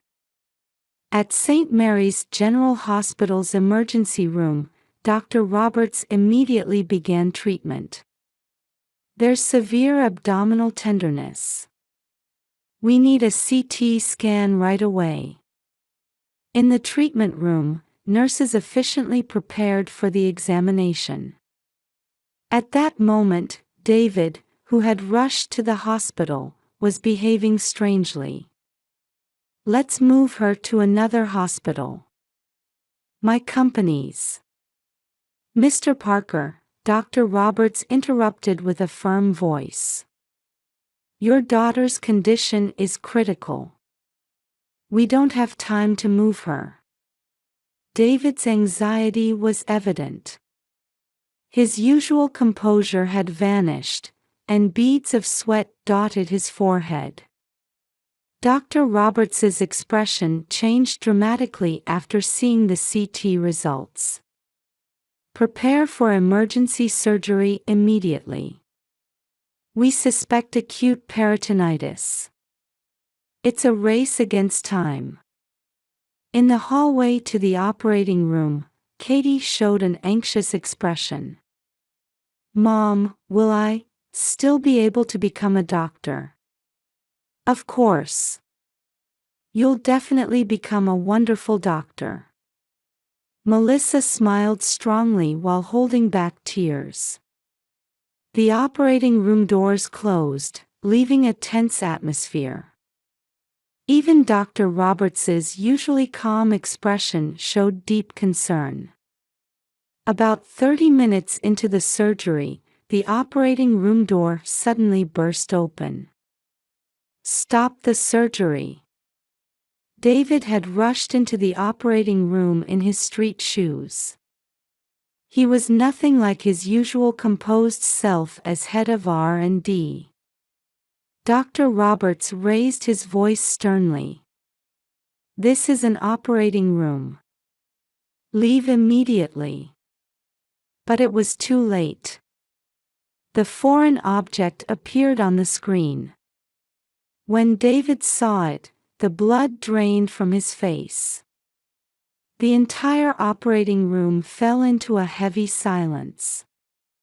This appears to be a monitoring chip for human experiments. Dr. Roberts's calm voice broke the silence. The medical team carefully began documenting the evidence. The size, location, and shape of the foreign object. All the details would soon reveal shocking facts. The hospital's ethics committee was called for an emergency meeting, and police involvement was being considered. Outside the operating room, Melissa sat slumped against the wall. A heavy atmosphere hung over the conference room at St. Mary's General Hospital. 48 hours had passed since the surgery, and a joint investigation by the hospital's ethics committee and police was about to begin. Morning sunlight streaming through the windows illuminated the evidence bags on the table. This chip is quite sophisticated technology, Detective Murphy from the Criminal Investigation Division observed while examining the small metallic piece giving off a cold light. Dr. Roberts responded with a deep sigh. It's a special device for human experimentation. In my 30 years of experience, I've never seen anything like it. Any connection to pharmaceutical companies? We're investigating that possibility. The chip's serial number strongly suggests a connection to Lifetech's R&D department. In another room at the hospital, Melissa had broken down crying. Sarah, the head nurse, gently held her shoulders. I can't believe it. David, that he would. With trembling hands, she clutched a photo of Katie sleeping in her hospital room. The surgery had been successful, and her daughter's condition was stable. However, Melissa's heart was being torn apart by the long battle that was about to begin. The police investigation progressed at a surprising pace. A forced investigation of Lifetech began, and interviews with R&D department staff were conducted. Horrifying facts emerged one after another from the testimonies of David's subordinates. Director Parker was desperately trying to hide the failure of the new drug development project. Jessica, a young researcher, testified through tears. With increasing pressure to cut budgets, he said we couldn't proceed with development without human trial data. Meanwhile, Melissa had begun her own investigation. While searching her husband's study, she discovered a hidden USB drive. It contained detailed records of changes in Katie's condition, as if their daughter had been treated as a test subject. Lord. Late at night, Melissa prayed in the church prayer room. Pastor Michael quietly stood by her side. Melissa, you are a strong mother. God will surely show you the way. At Lifetech headquarters, an emergency board meeting was being held. Richardson, David's superior and head of R&D, harshly reprimanded his subordinate. Why did you take such a dangerous risk? The company's reputation will be ruined. However, beneath his words, there was a hint of panic as he tried to conceal his own involvement. Even more shocking facts emerged during the investigation. Katie wasn't the only one. Similar chips were discovered in at least 5 other children. All of them had been complaining of unexplained health issues.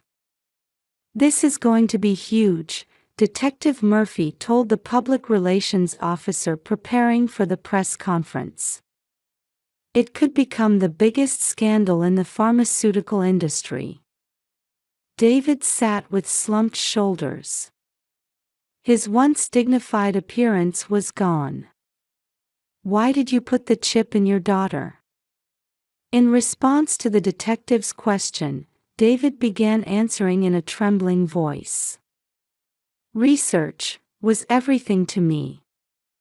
Please explain specifically. With consecutive failures in new drug development, and the budget about to be cut, my subordinates would be left stranded. If we just had the data, if the clinical trials just succeeded. Melissa watched his confession from the monitor room. She had no more tears left. She only felt a great void spreading inside her heart. Mom, when is Dad coming home? Whenever Katie asked in her hospital room, Melissa was at a loss for words. She still couldn't find the courage to tell the truth to her daughter's innocent eyes. The investigation continued into even darker depths. The involvement of LifeTech executives was revealed one after another, developing into a scandal that shook the medical world. The illegal human experiments had been conducted systematically. An emergency meeting was held at the Medical Association to consider disciplining the involved doctors. It was discovered that many doctors who had cooperated with the chip implant surgeries had been enticed by research funding. The credibility of our industry has been severely damaged, the Medical Association president stated with a stern expression. However, we must take this opportunity to fundamentally reconsider our approach to medical ethics. The media continued to report updates on the case daily. Beloved daughter used as test subject, inhumane acts by pharmaceutical company. Melissa couldn't bear to look at the headlines splashed across newspapers and television. However, a new determination was beginning to sprout in her heart. This case couldn't end as just a tragedy. The darkness in the medical world needed to be brought to light to ensure such mistakes would never be repeated. "Katie, your dream will definitely come true," Melissa vowed while gently stroking her sleeping daughter's cheek. "But before that, Mommy has something she needs to do."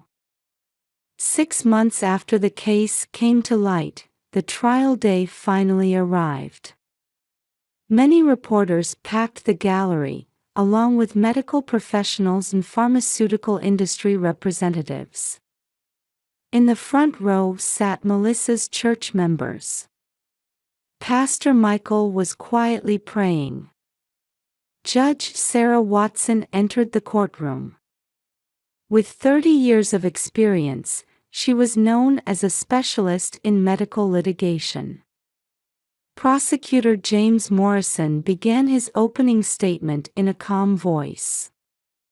The defendant, David Parker, subjected 6 children, including his own daughter, to illegal human experiments. A shock ran through the courtroom. The prosecutor then displayed color photographs on the screen, pictures of the scars where chips had been implanted in the children. Sobs could be heard from the gallery. "This is not just an illegal experiment," the prosecutor's voice grew stronger. "This is an act of selling one's beloved child for money." David remained motionless in the defendant's seat, his head bowed. Any trace of his former dignity as head of R&D had completely vanished. As witness testimony began, Dr. Roberts took the stand as the first witness. "When I discovered the chip, I was deeply shocked as a physician. In my 30 years of experience, I have never witnessed such an inhumane act." Next, former LifeTech researchers testified. Their testimonies revealed the full extent of the organizational crime. Budget cut pressures, instructions to fabricate data, and cover-ups of illegal experiments. Everything had been done in the name of profit. "We needed human trial data for new drug development," former researcher Thomas testified in a trembling voice. "But proper clinical trials would take too long." That's when Director Parker. During the lunch recess, Melissa sighed deeply by a window in the hallway. The mothers of other victims approached her. "Our children too, the same thing." The mothers embraced and cried together. Their shared pain had forged a strong bond between them. In the afternoon session, Melissa's testimony finally began. "Until that day, I deeply trusted my husband," she began, speaking in a trembling voice but with a resolute attitude. "I believed he was a husband who prayed at church and cherished his family. But..." From the witness stand, she could see Katie crying in the courtroom. Melissa continued with strong determination. I want to reveal the truth about this case, so that no child will ever be used as a test subject again. Finally, David took the witness stand as the last witness. He who had maintained silence until now finally opened his mouth. My obsession with research clouded my judgment, he began in a hoarse voice. I believed that successful drug development would save many patients, but that's just an excuse. I hurt my beloved daughter. I have failed as a father and as a human being. His words brought complete silence to the courtroom.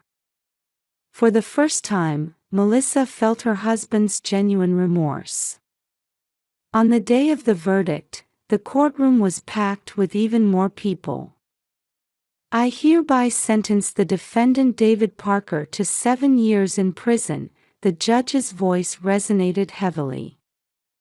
Furthermore, I order LifeTech to pay a total of $50 million in damages to the victims. After the verdict, at the press conference, Melissa spoke of her new determination. I want this verdict to be not an end, but a beginning. We, the families of the victims, have decided to establish a new organization to protect medical ethics. Her words were reported by many media outlets and would create significant ripples in the medical world. A few days later, Melissa and Katie faced David in the visitation room. "Papa," Katie called out in a small voice. "Katie, I'm so sorry." For the first time, genuine tears fell from David's eyes. "Your crime is serious," Melissa said quietly. "But I believe that showing Katie your true remorse and rehabilitation will be important for her future." As she watched her husband being taken to prison, Melissa was firmly determined to not let this case be in vain, and to restore true ethics to the medical world. Katie squeezed her mother's hand. "I still want to be a doctor." "Yes, you'll definitely become a wonderful doctor," Melissa nodded firmly. "This is not the end. It's the beginning of a new battle." A week after the verdict, Melissa held the first meeting of the Victims' Families Association. Together with families gathered from across America, activities toward creating new guidelines for medical ethics were about to begin.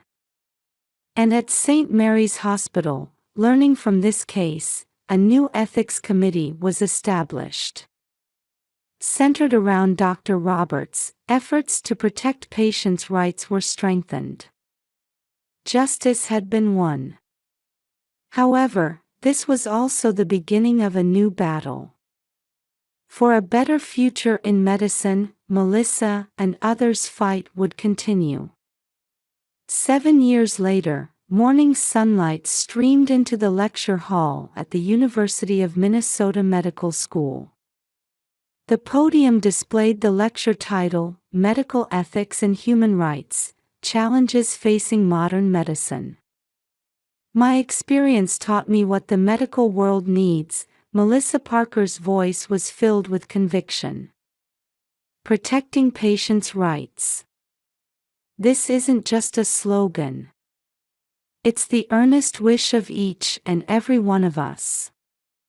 Among the audience sat a young female doctor in a white coat. Katie Parker had begun her path as a resident in pediatrics. Having skipped grades to enter medical school at 17, she was already gaining attention as a promising young doctor. After the lecture, mother and daughter shared lunch in the hospital cafeteria. "Mom, your lecture today was really good." "Thank you." But there's still so much more to do. Melissa now travels across the United States giving lectures as the representative of the Patients' Rights Protection Association. The 7 years had given her a new mission and strength.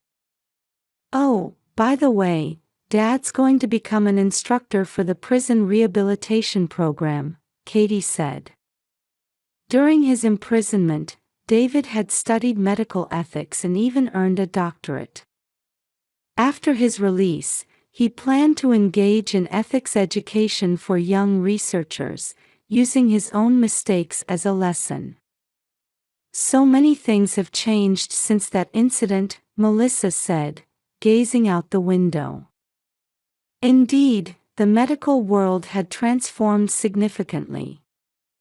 After Lifetecha's collapse, new ethical standards were established in the pharmaceutical industry.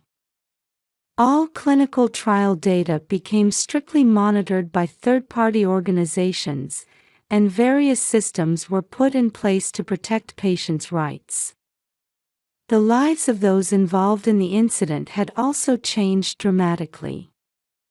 Lifetecha's CEO received a 12-year prison sentence and was still serving time. The head of R&D received a 10-year sentence and was now engaged in community service after his release. Other executives received sentences ranging from 5 to 8 years. The company itself went bankrupt due to massive compensation payments, leading to major restructuring in the pharmaceutical industry. Many of the involved doctors had their medical licenses permanently revoked, with some receiving prison sentences. Their downfall left a profound lesson for the medical community. However, perhaps the person who had changed the most over these 7 years was Melissa herself. She established the Victims' Families Association, which spread across the United States. She gave lectures nationwide and appeared on television. As a result of her continuous advocacy for the importance of medical ethics, new legislation began moving forward in Congress. The new law, known as the Melissa Parker Act, significantly strengthened patient rights protection and ethical standards in medical research. With this law's enactment, illegal human experimentation would be strictly regulated. That evening, Melissa visited the prison. "You'll be released next week." She faced David through the visiting room glass. The 7 years had changed both his appearance and his inner self profoundly. "Yes. I believe my atonement has only just begun." David's voice no longer carried a trace of his former arrogance. "I'm truly proud that Katie became a doctor. She chose a different path from mine. Yes. She'll be a good doctor. A truly good doctor who understands patients' feelings." Melissa spoke quietly. That night, returning home, Melissa opened a diary in her study. Started 7 years ago, this diary contained her struggles, hopes, and new determinations. On its cover was written, "What I found after losing a loved one, a record of medicine and human rights."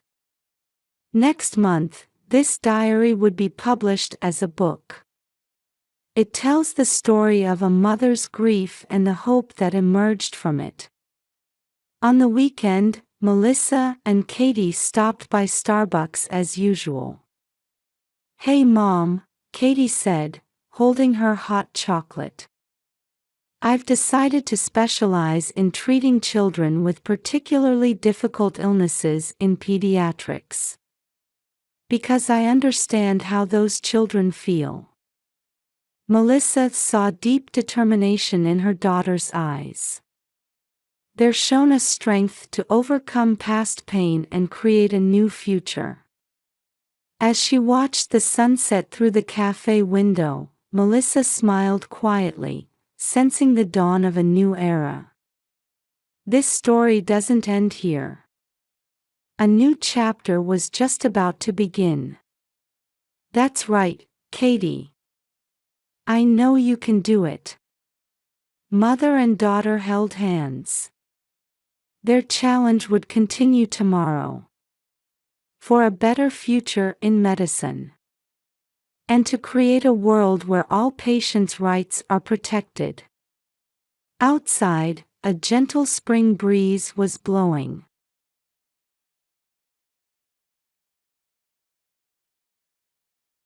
One June morning, the Wilson family mansion in the quiet, upscale neighborhood of Greenwich, Connecticut, was bustling earlier than usual. 2 luxury cars were neatly parked in front of the entrance. "Rachel, did you eat your breakfast properly?"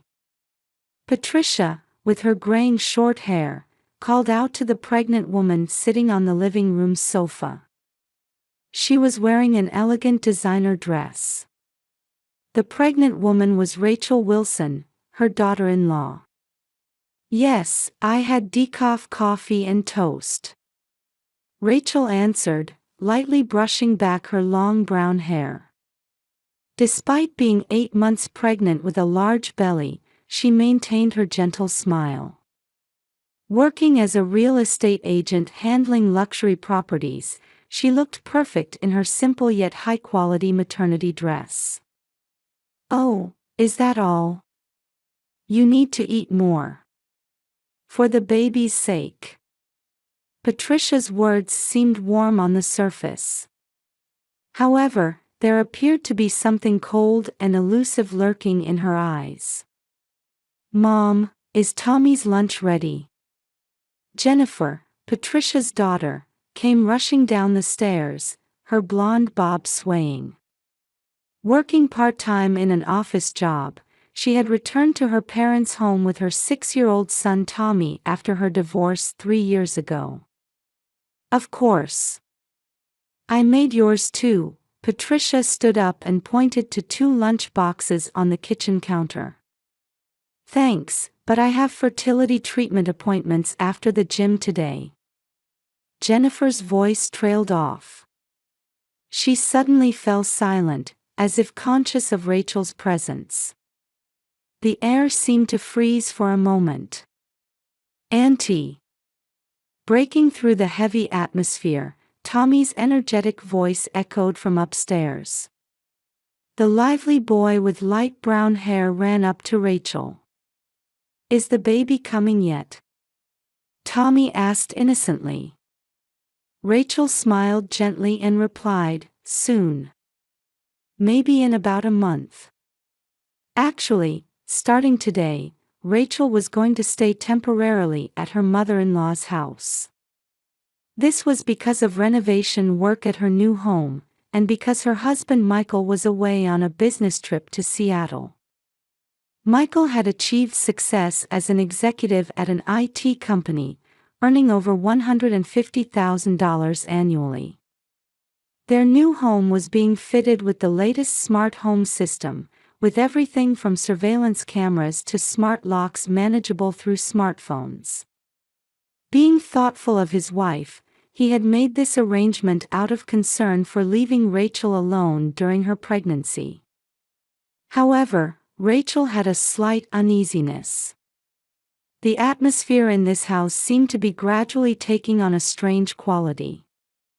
Particularly Patricia's behavior seemed somehow different from usual.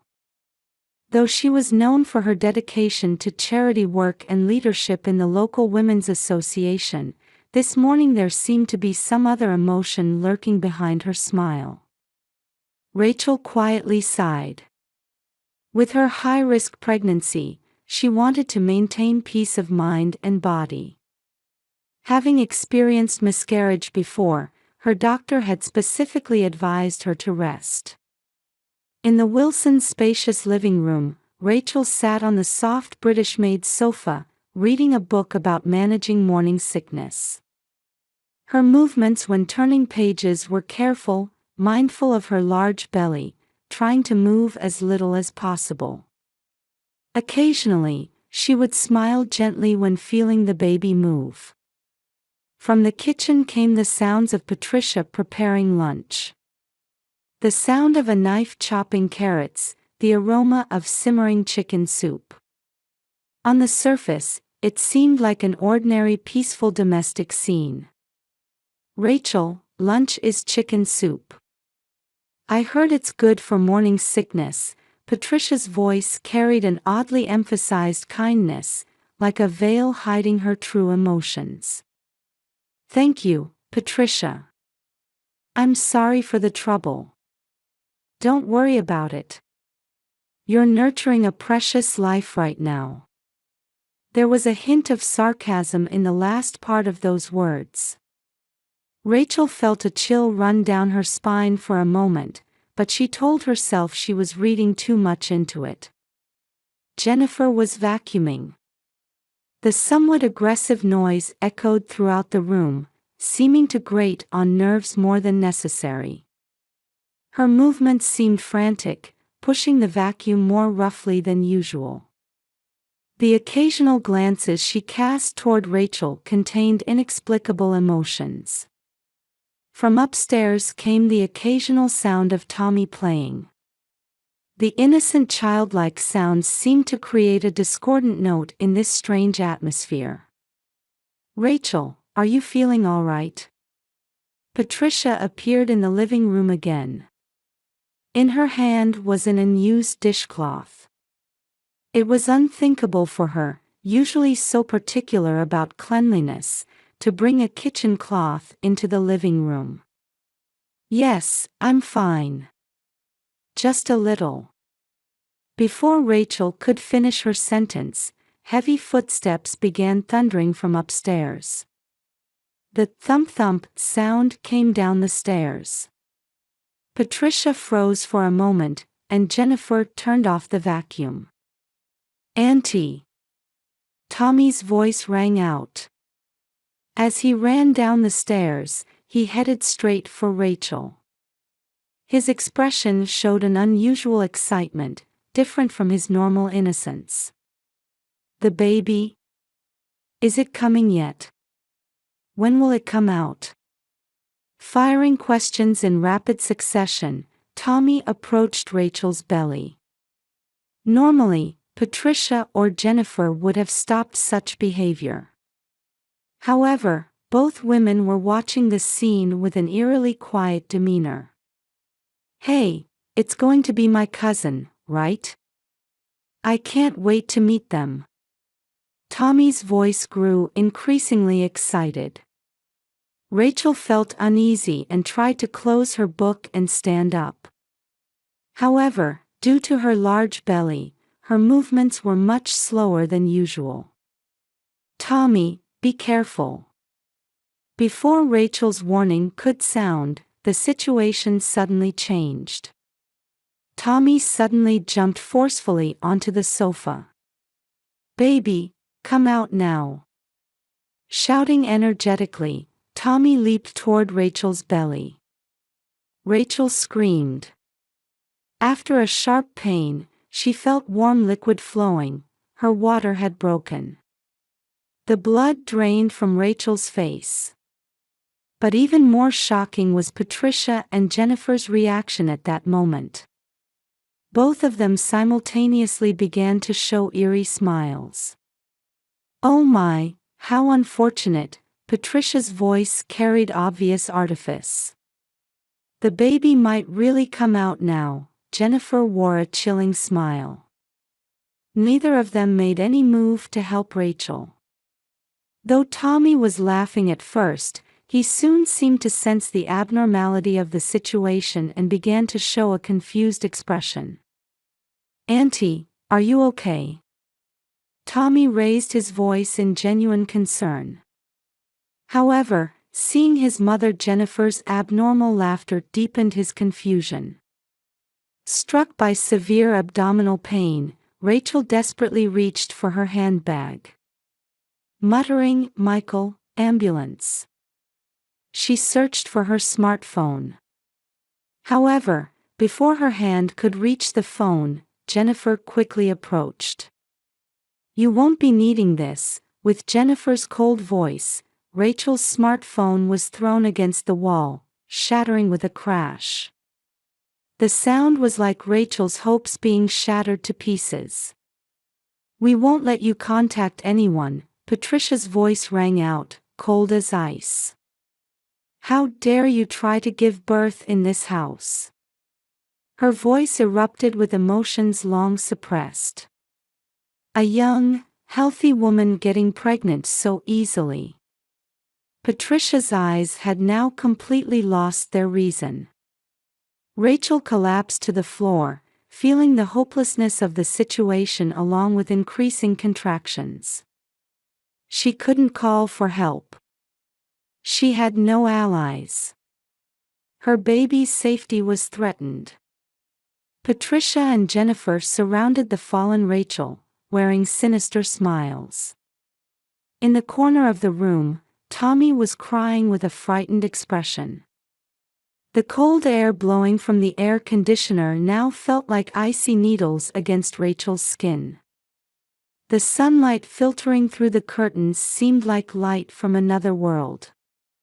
The ticking of the clock echoed unusually loudly, synchronizing with her heartbeat. While enduring waves of contractions, Rachel desperately tried to assess the situation. The bleeding since her water broke was minimal, but irregular contractions were gradually becoming stronger. Cold sweat dripped from her forehead, and her whole body was trembling. "It was right not to call for help," Patricia declared triumphantly. Her voice was so cruel it was hard to believe it belonged to the usually mild-mannered Women's Association leader. "Even if we called an ambulance, it wouldn't arrive in time. This child will be born in this house." Her eyes glowed with an unusual light. It was as if the madness she had hidden for years was now suddenly unleashed. "Why, how could you?" To Rachel's trembling voice, Jennifer answered. "Why? You wouldn't understand. How much we've..." Her voice broke off. At that moment, her expression showed deep pain. "Fertility treatments, failing again and again, and yet you..." Jennifer's voice was filled with hatred. All her pain from failed fertility treatments, the trauma of divorce, and jealousy toward Rachel were erupting at once. "Mom!" Tommy's small voice rang out. He was clearly terrified by his mother's transformation. "Tommy, go upstairs." At Patricia's commanding tone, Tommy started toward the stairs, trembling. But then it happened. Rachel screamed with an intense contraction. As if in response to her voice, suddenly from a small speaker in the corner of the room, an angry shout rang out. "What the hell are you doing to my wife?" It was Michael's voice. Patricia and Jennifer froze in their tracks. The surveillance camera, no way. Jennifer looked up at the ceiling with a pale face, and sure enough, there was a small surveillance camera installed. When renovating their new home, Michael had proposed installing them in his mother-in-law's house too, and Patricia had outwardly agreed readily. "Don't you dare touch her. I've called the police and ambulance." Michael's voice contained a fury they had never heard before. During his business meeting in Seattle, he had received an alert notification on his smartphone and immediately acted after checking the surveillance camera footage. "No, it can't be." Patricia's voice trembled. The plan should have been perfect. However, that plan was now crumbling due to modern technology. The sound of sirens could be heard in the distance. "We have to run." Jennifer started running toward the entrance. However, the next moment, the sound of the smart lock automatically engaging echoed. Michael had locked it remotely. "Mom. I'm scared." Tommy's sobbing voice. Patricia seemed to come to her senses and tried to run to her son. But it was already too late. Voices sounded from the entrance, followed by the sound of the door being broken down. Flashlight beams penetrated the room. Police officers burst in. Patricia and Jennifer collapsed where they stood. Tommy was taken into protective custody by one of the officers and immediately led to another room. Paramedics in white uniforms rushed to Rachel's side. They began checking her vitals with practiced movements. Rachel shed tears of relief at the paramedics' calm voice. How much time had passed? Though it had only been about 15 minutes, to her it felt like an eternity. Just before being loaded into the ambulance, Michael's voice sounded from the speaker again. This time, the anger was gone, replaced by a voice full of deep love. "I'm on my way. Wait for me at the hospital." The ambulance siren wailed again. Amidst the rotating lights of police cars, Rachel was carried on a stretcher to the ambulance. In the corner of her vision, she could see Patricia and Jennifer being led out in handcuffs. The obstetric emergency room at Regional Medical Center was suddenly filled with tension before noon. Doctors and nurses moved quickly around Rachel's bed. The fetal heartbeat from the monitor echoed regularly throughout the room. "Mrs. Wilson, the fetus is stable," Dr. Sarah Matthews announced while checking the monitor values. Her white coat swaying, she efficiently proceeded with necessary treatments. "There's a risk of premature birth, but we can control it with medication for now. You'll need to rest for a while." Rachel nodded slightly at those words. Though her body was still trembling, just looking up at the hospital's impersonal white ceiling gave her a sense of relief from the nightmarish time in that house. The treatment room door burst open, and Michael rushed in. Having returned urgently from Seattle in a company helicopter, his face still showed raw agitation. "The baby, are you both okay?" "We're safe," Rachel answered with a faint smile. Michael gently held his wife's hand and softly kissed her forehead. "I'm so glad I installed those cameras." At that moment, the room's door opened again, and two detectives entered. They were Detective John Miller and his partner Sarah Cooper from the Greenwich Police Department. "Mrs. Wilson, are you feeling more settled now?" Detective Miller spoke quietly. Though his manner was gentle, his eyes held a sharp light. "Yes. I'm all right." "Then, could you tell us what happened, as much as you're able?" A nurse prepared a tablet for recording, and the recording of Rachel's testimony began. She explained the events of that morning one by one, trying to control her trembling voice, the sense that something was off about Patricia, Jennifer's unnatural behavior, and the moment Tommy jumped at her. "Did you notice anything unusual about them before the incident?"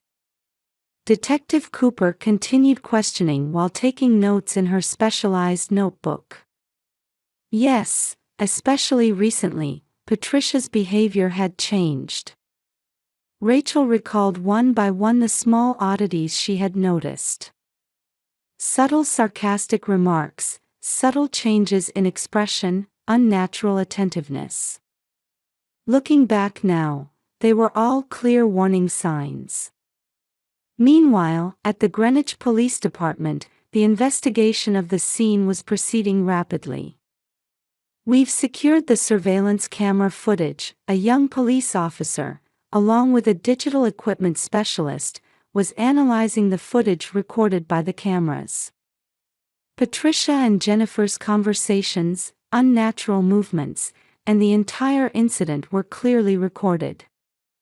Their social media posting history is also concerning. Detective Cooper was carefully investigating Patricia's social media accounts. On the surface, there were numerous posts about charitable activities. However, interspersed between them were words suggesting subtle jealousy and hatred. This tendency had become particularly pronounced since Rachel's pregnancy was announced. We're also gathering testimonies from Women's Association members, Detective Miller reported while sealing evidence. Multiple members of the Women's Association had testified about Patricia's recent unusual behavior. An unnatural interest in pregnant women at charity events. Occasional comments revealing a distorted view of motherhood. The housekeeper's testimony is interesting. Detective Cooper opened a file. The housekeeper, who came to the Wilson house twice a week, had witnessed Patricia and Jennifer secretly discussing something. The next day, in the interrogation room, Patricia finally began to speak under the cold lighting. In my 20s, I underwent fertility treatments many times. Her voice had lost its former dignity. For 7 years. I went to the hospital every month, got injections, kept taking medicine. But my body kept refusing to conceive a child. That memory was etched as a deep wound in her heart. Michael, who I was finally blessed with, was my everything. I wanted to be involved in every aspect of his life. His children too. I wanted. Her words trailed off. The interrogation room's recorder meticulously recorded her sighs. In another room, Jennifer was also being interrogated. Mother knew about my fertility treatments. I too failed many times. Tears flowed from her eyes. Rachel getting pregnant so easily, and progressing so smoothly, we couldn't bear it. The testimony continued. The details of the plan were revealed. Patricia and Jennifer had been secretly meeting and discussing for several weeks. Using Tommy's innocent behavior was also part of the plan. But we never expected the surveillance cameras. Jennifer's voice trembled. Modern technology had completely exposed their distorted plan. The investigation progressed further, revealing new facts one after another. Patricia's history of psychiatric treatment. The psychological trauma from fertility treatments in her youth. The truth about Jennifer's divorce. Infertility was actually the cause of her separation from her husband. And traces of previous harassment emerged. Minor harassment toward Rachel, intentional infliction of psychological stress. Everything had been recorded. A week later, the formal charges were decided. The charges against Patricia and Jennifer were serious. Assault, unlawful confinement, property damage, and conspiracy. The prosecution was preparing to seek severe sentences.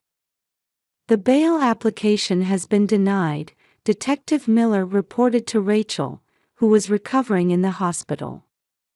A restraining order has also been issued by the court. They won't be able to approach you for the foreseeable future. Michael nodded silently while holding his wife's hand. The incident shocked the local community.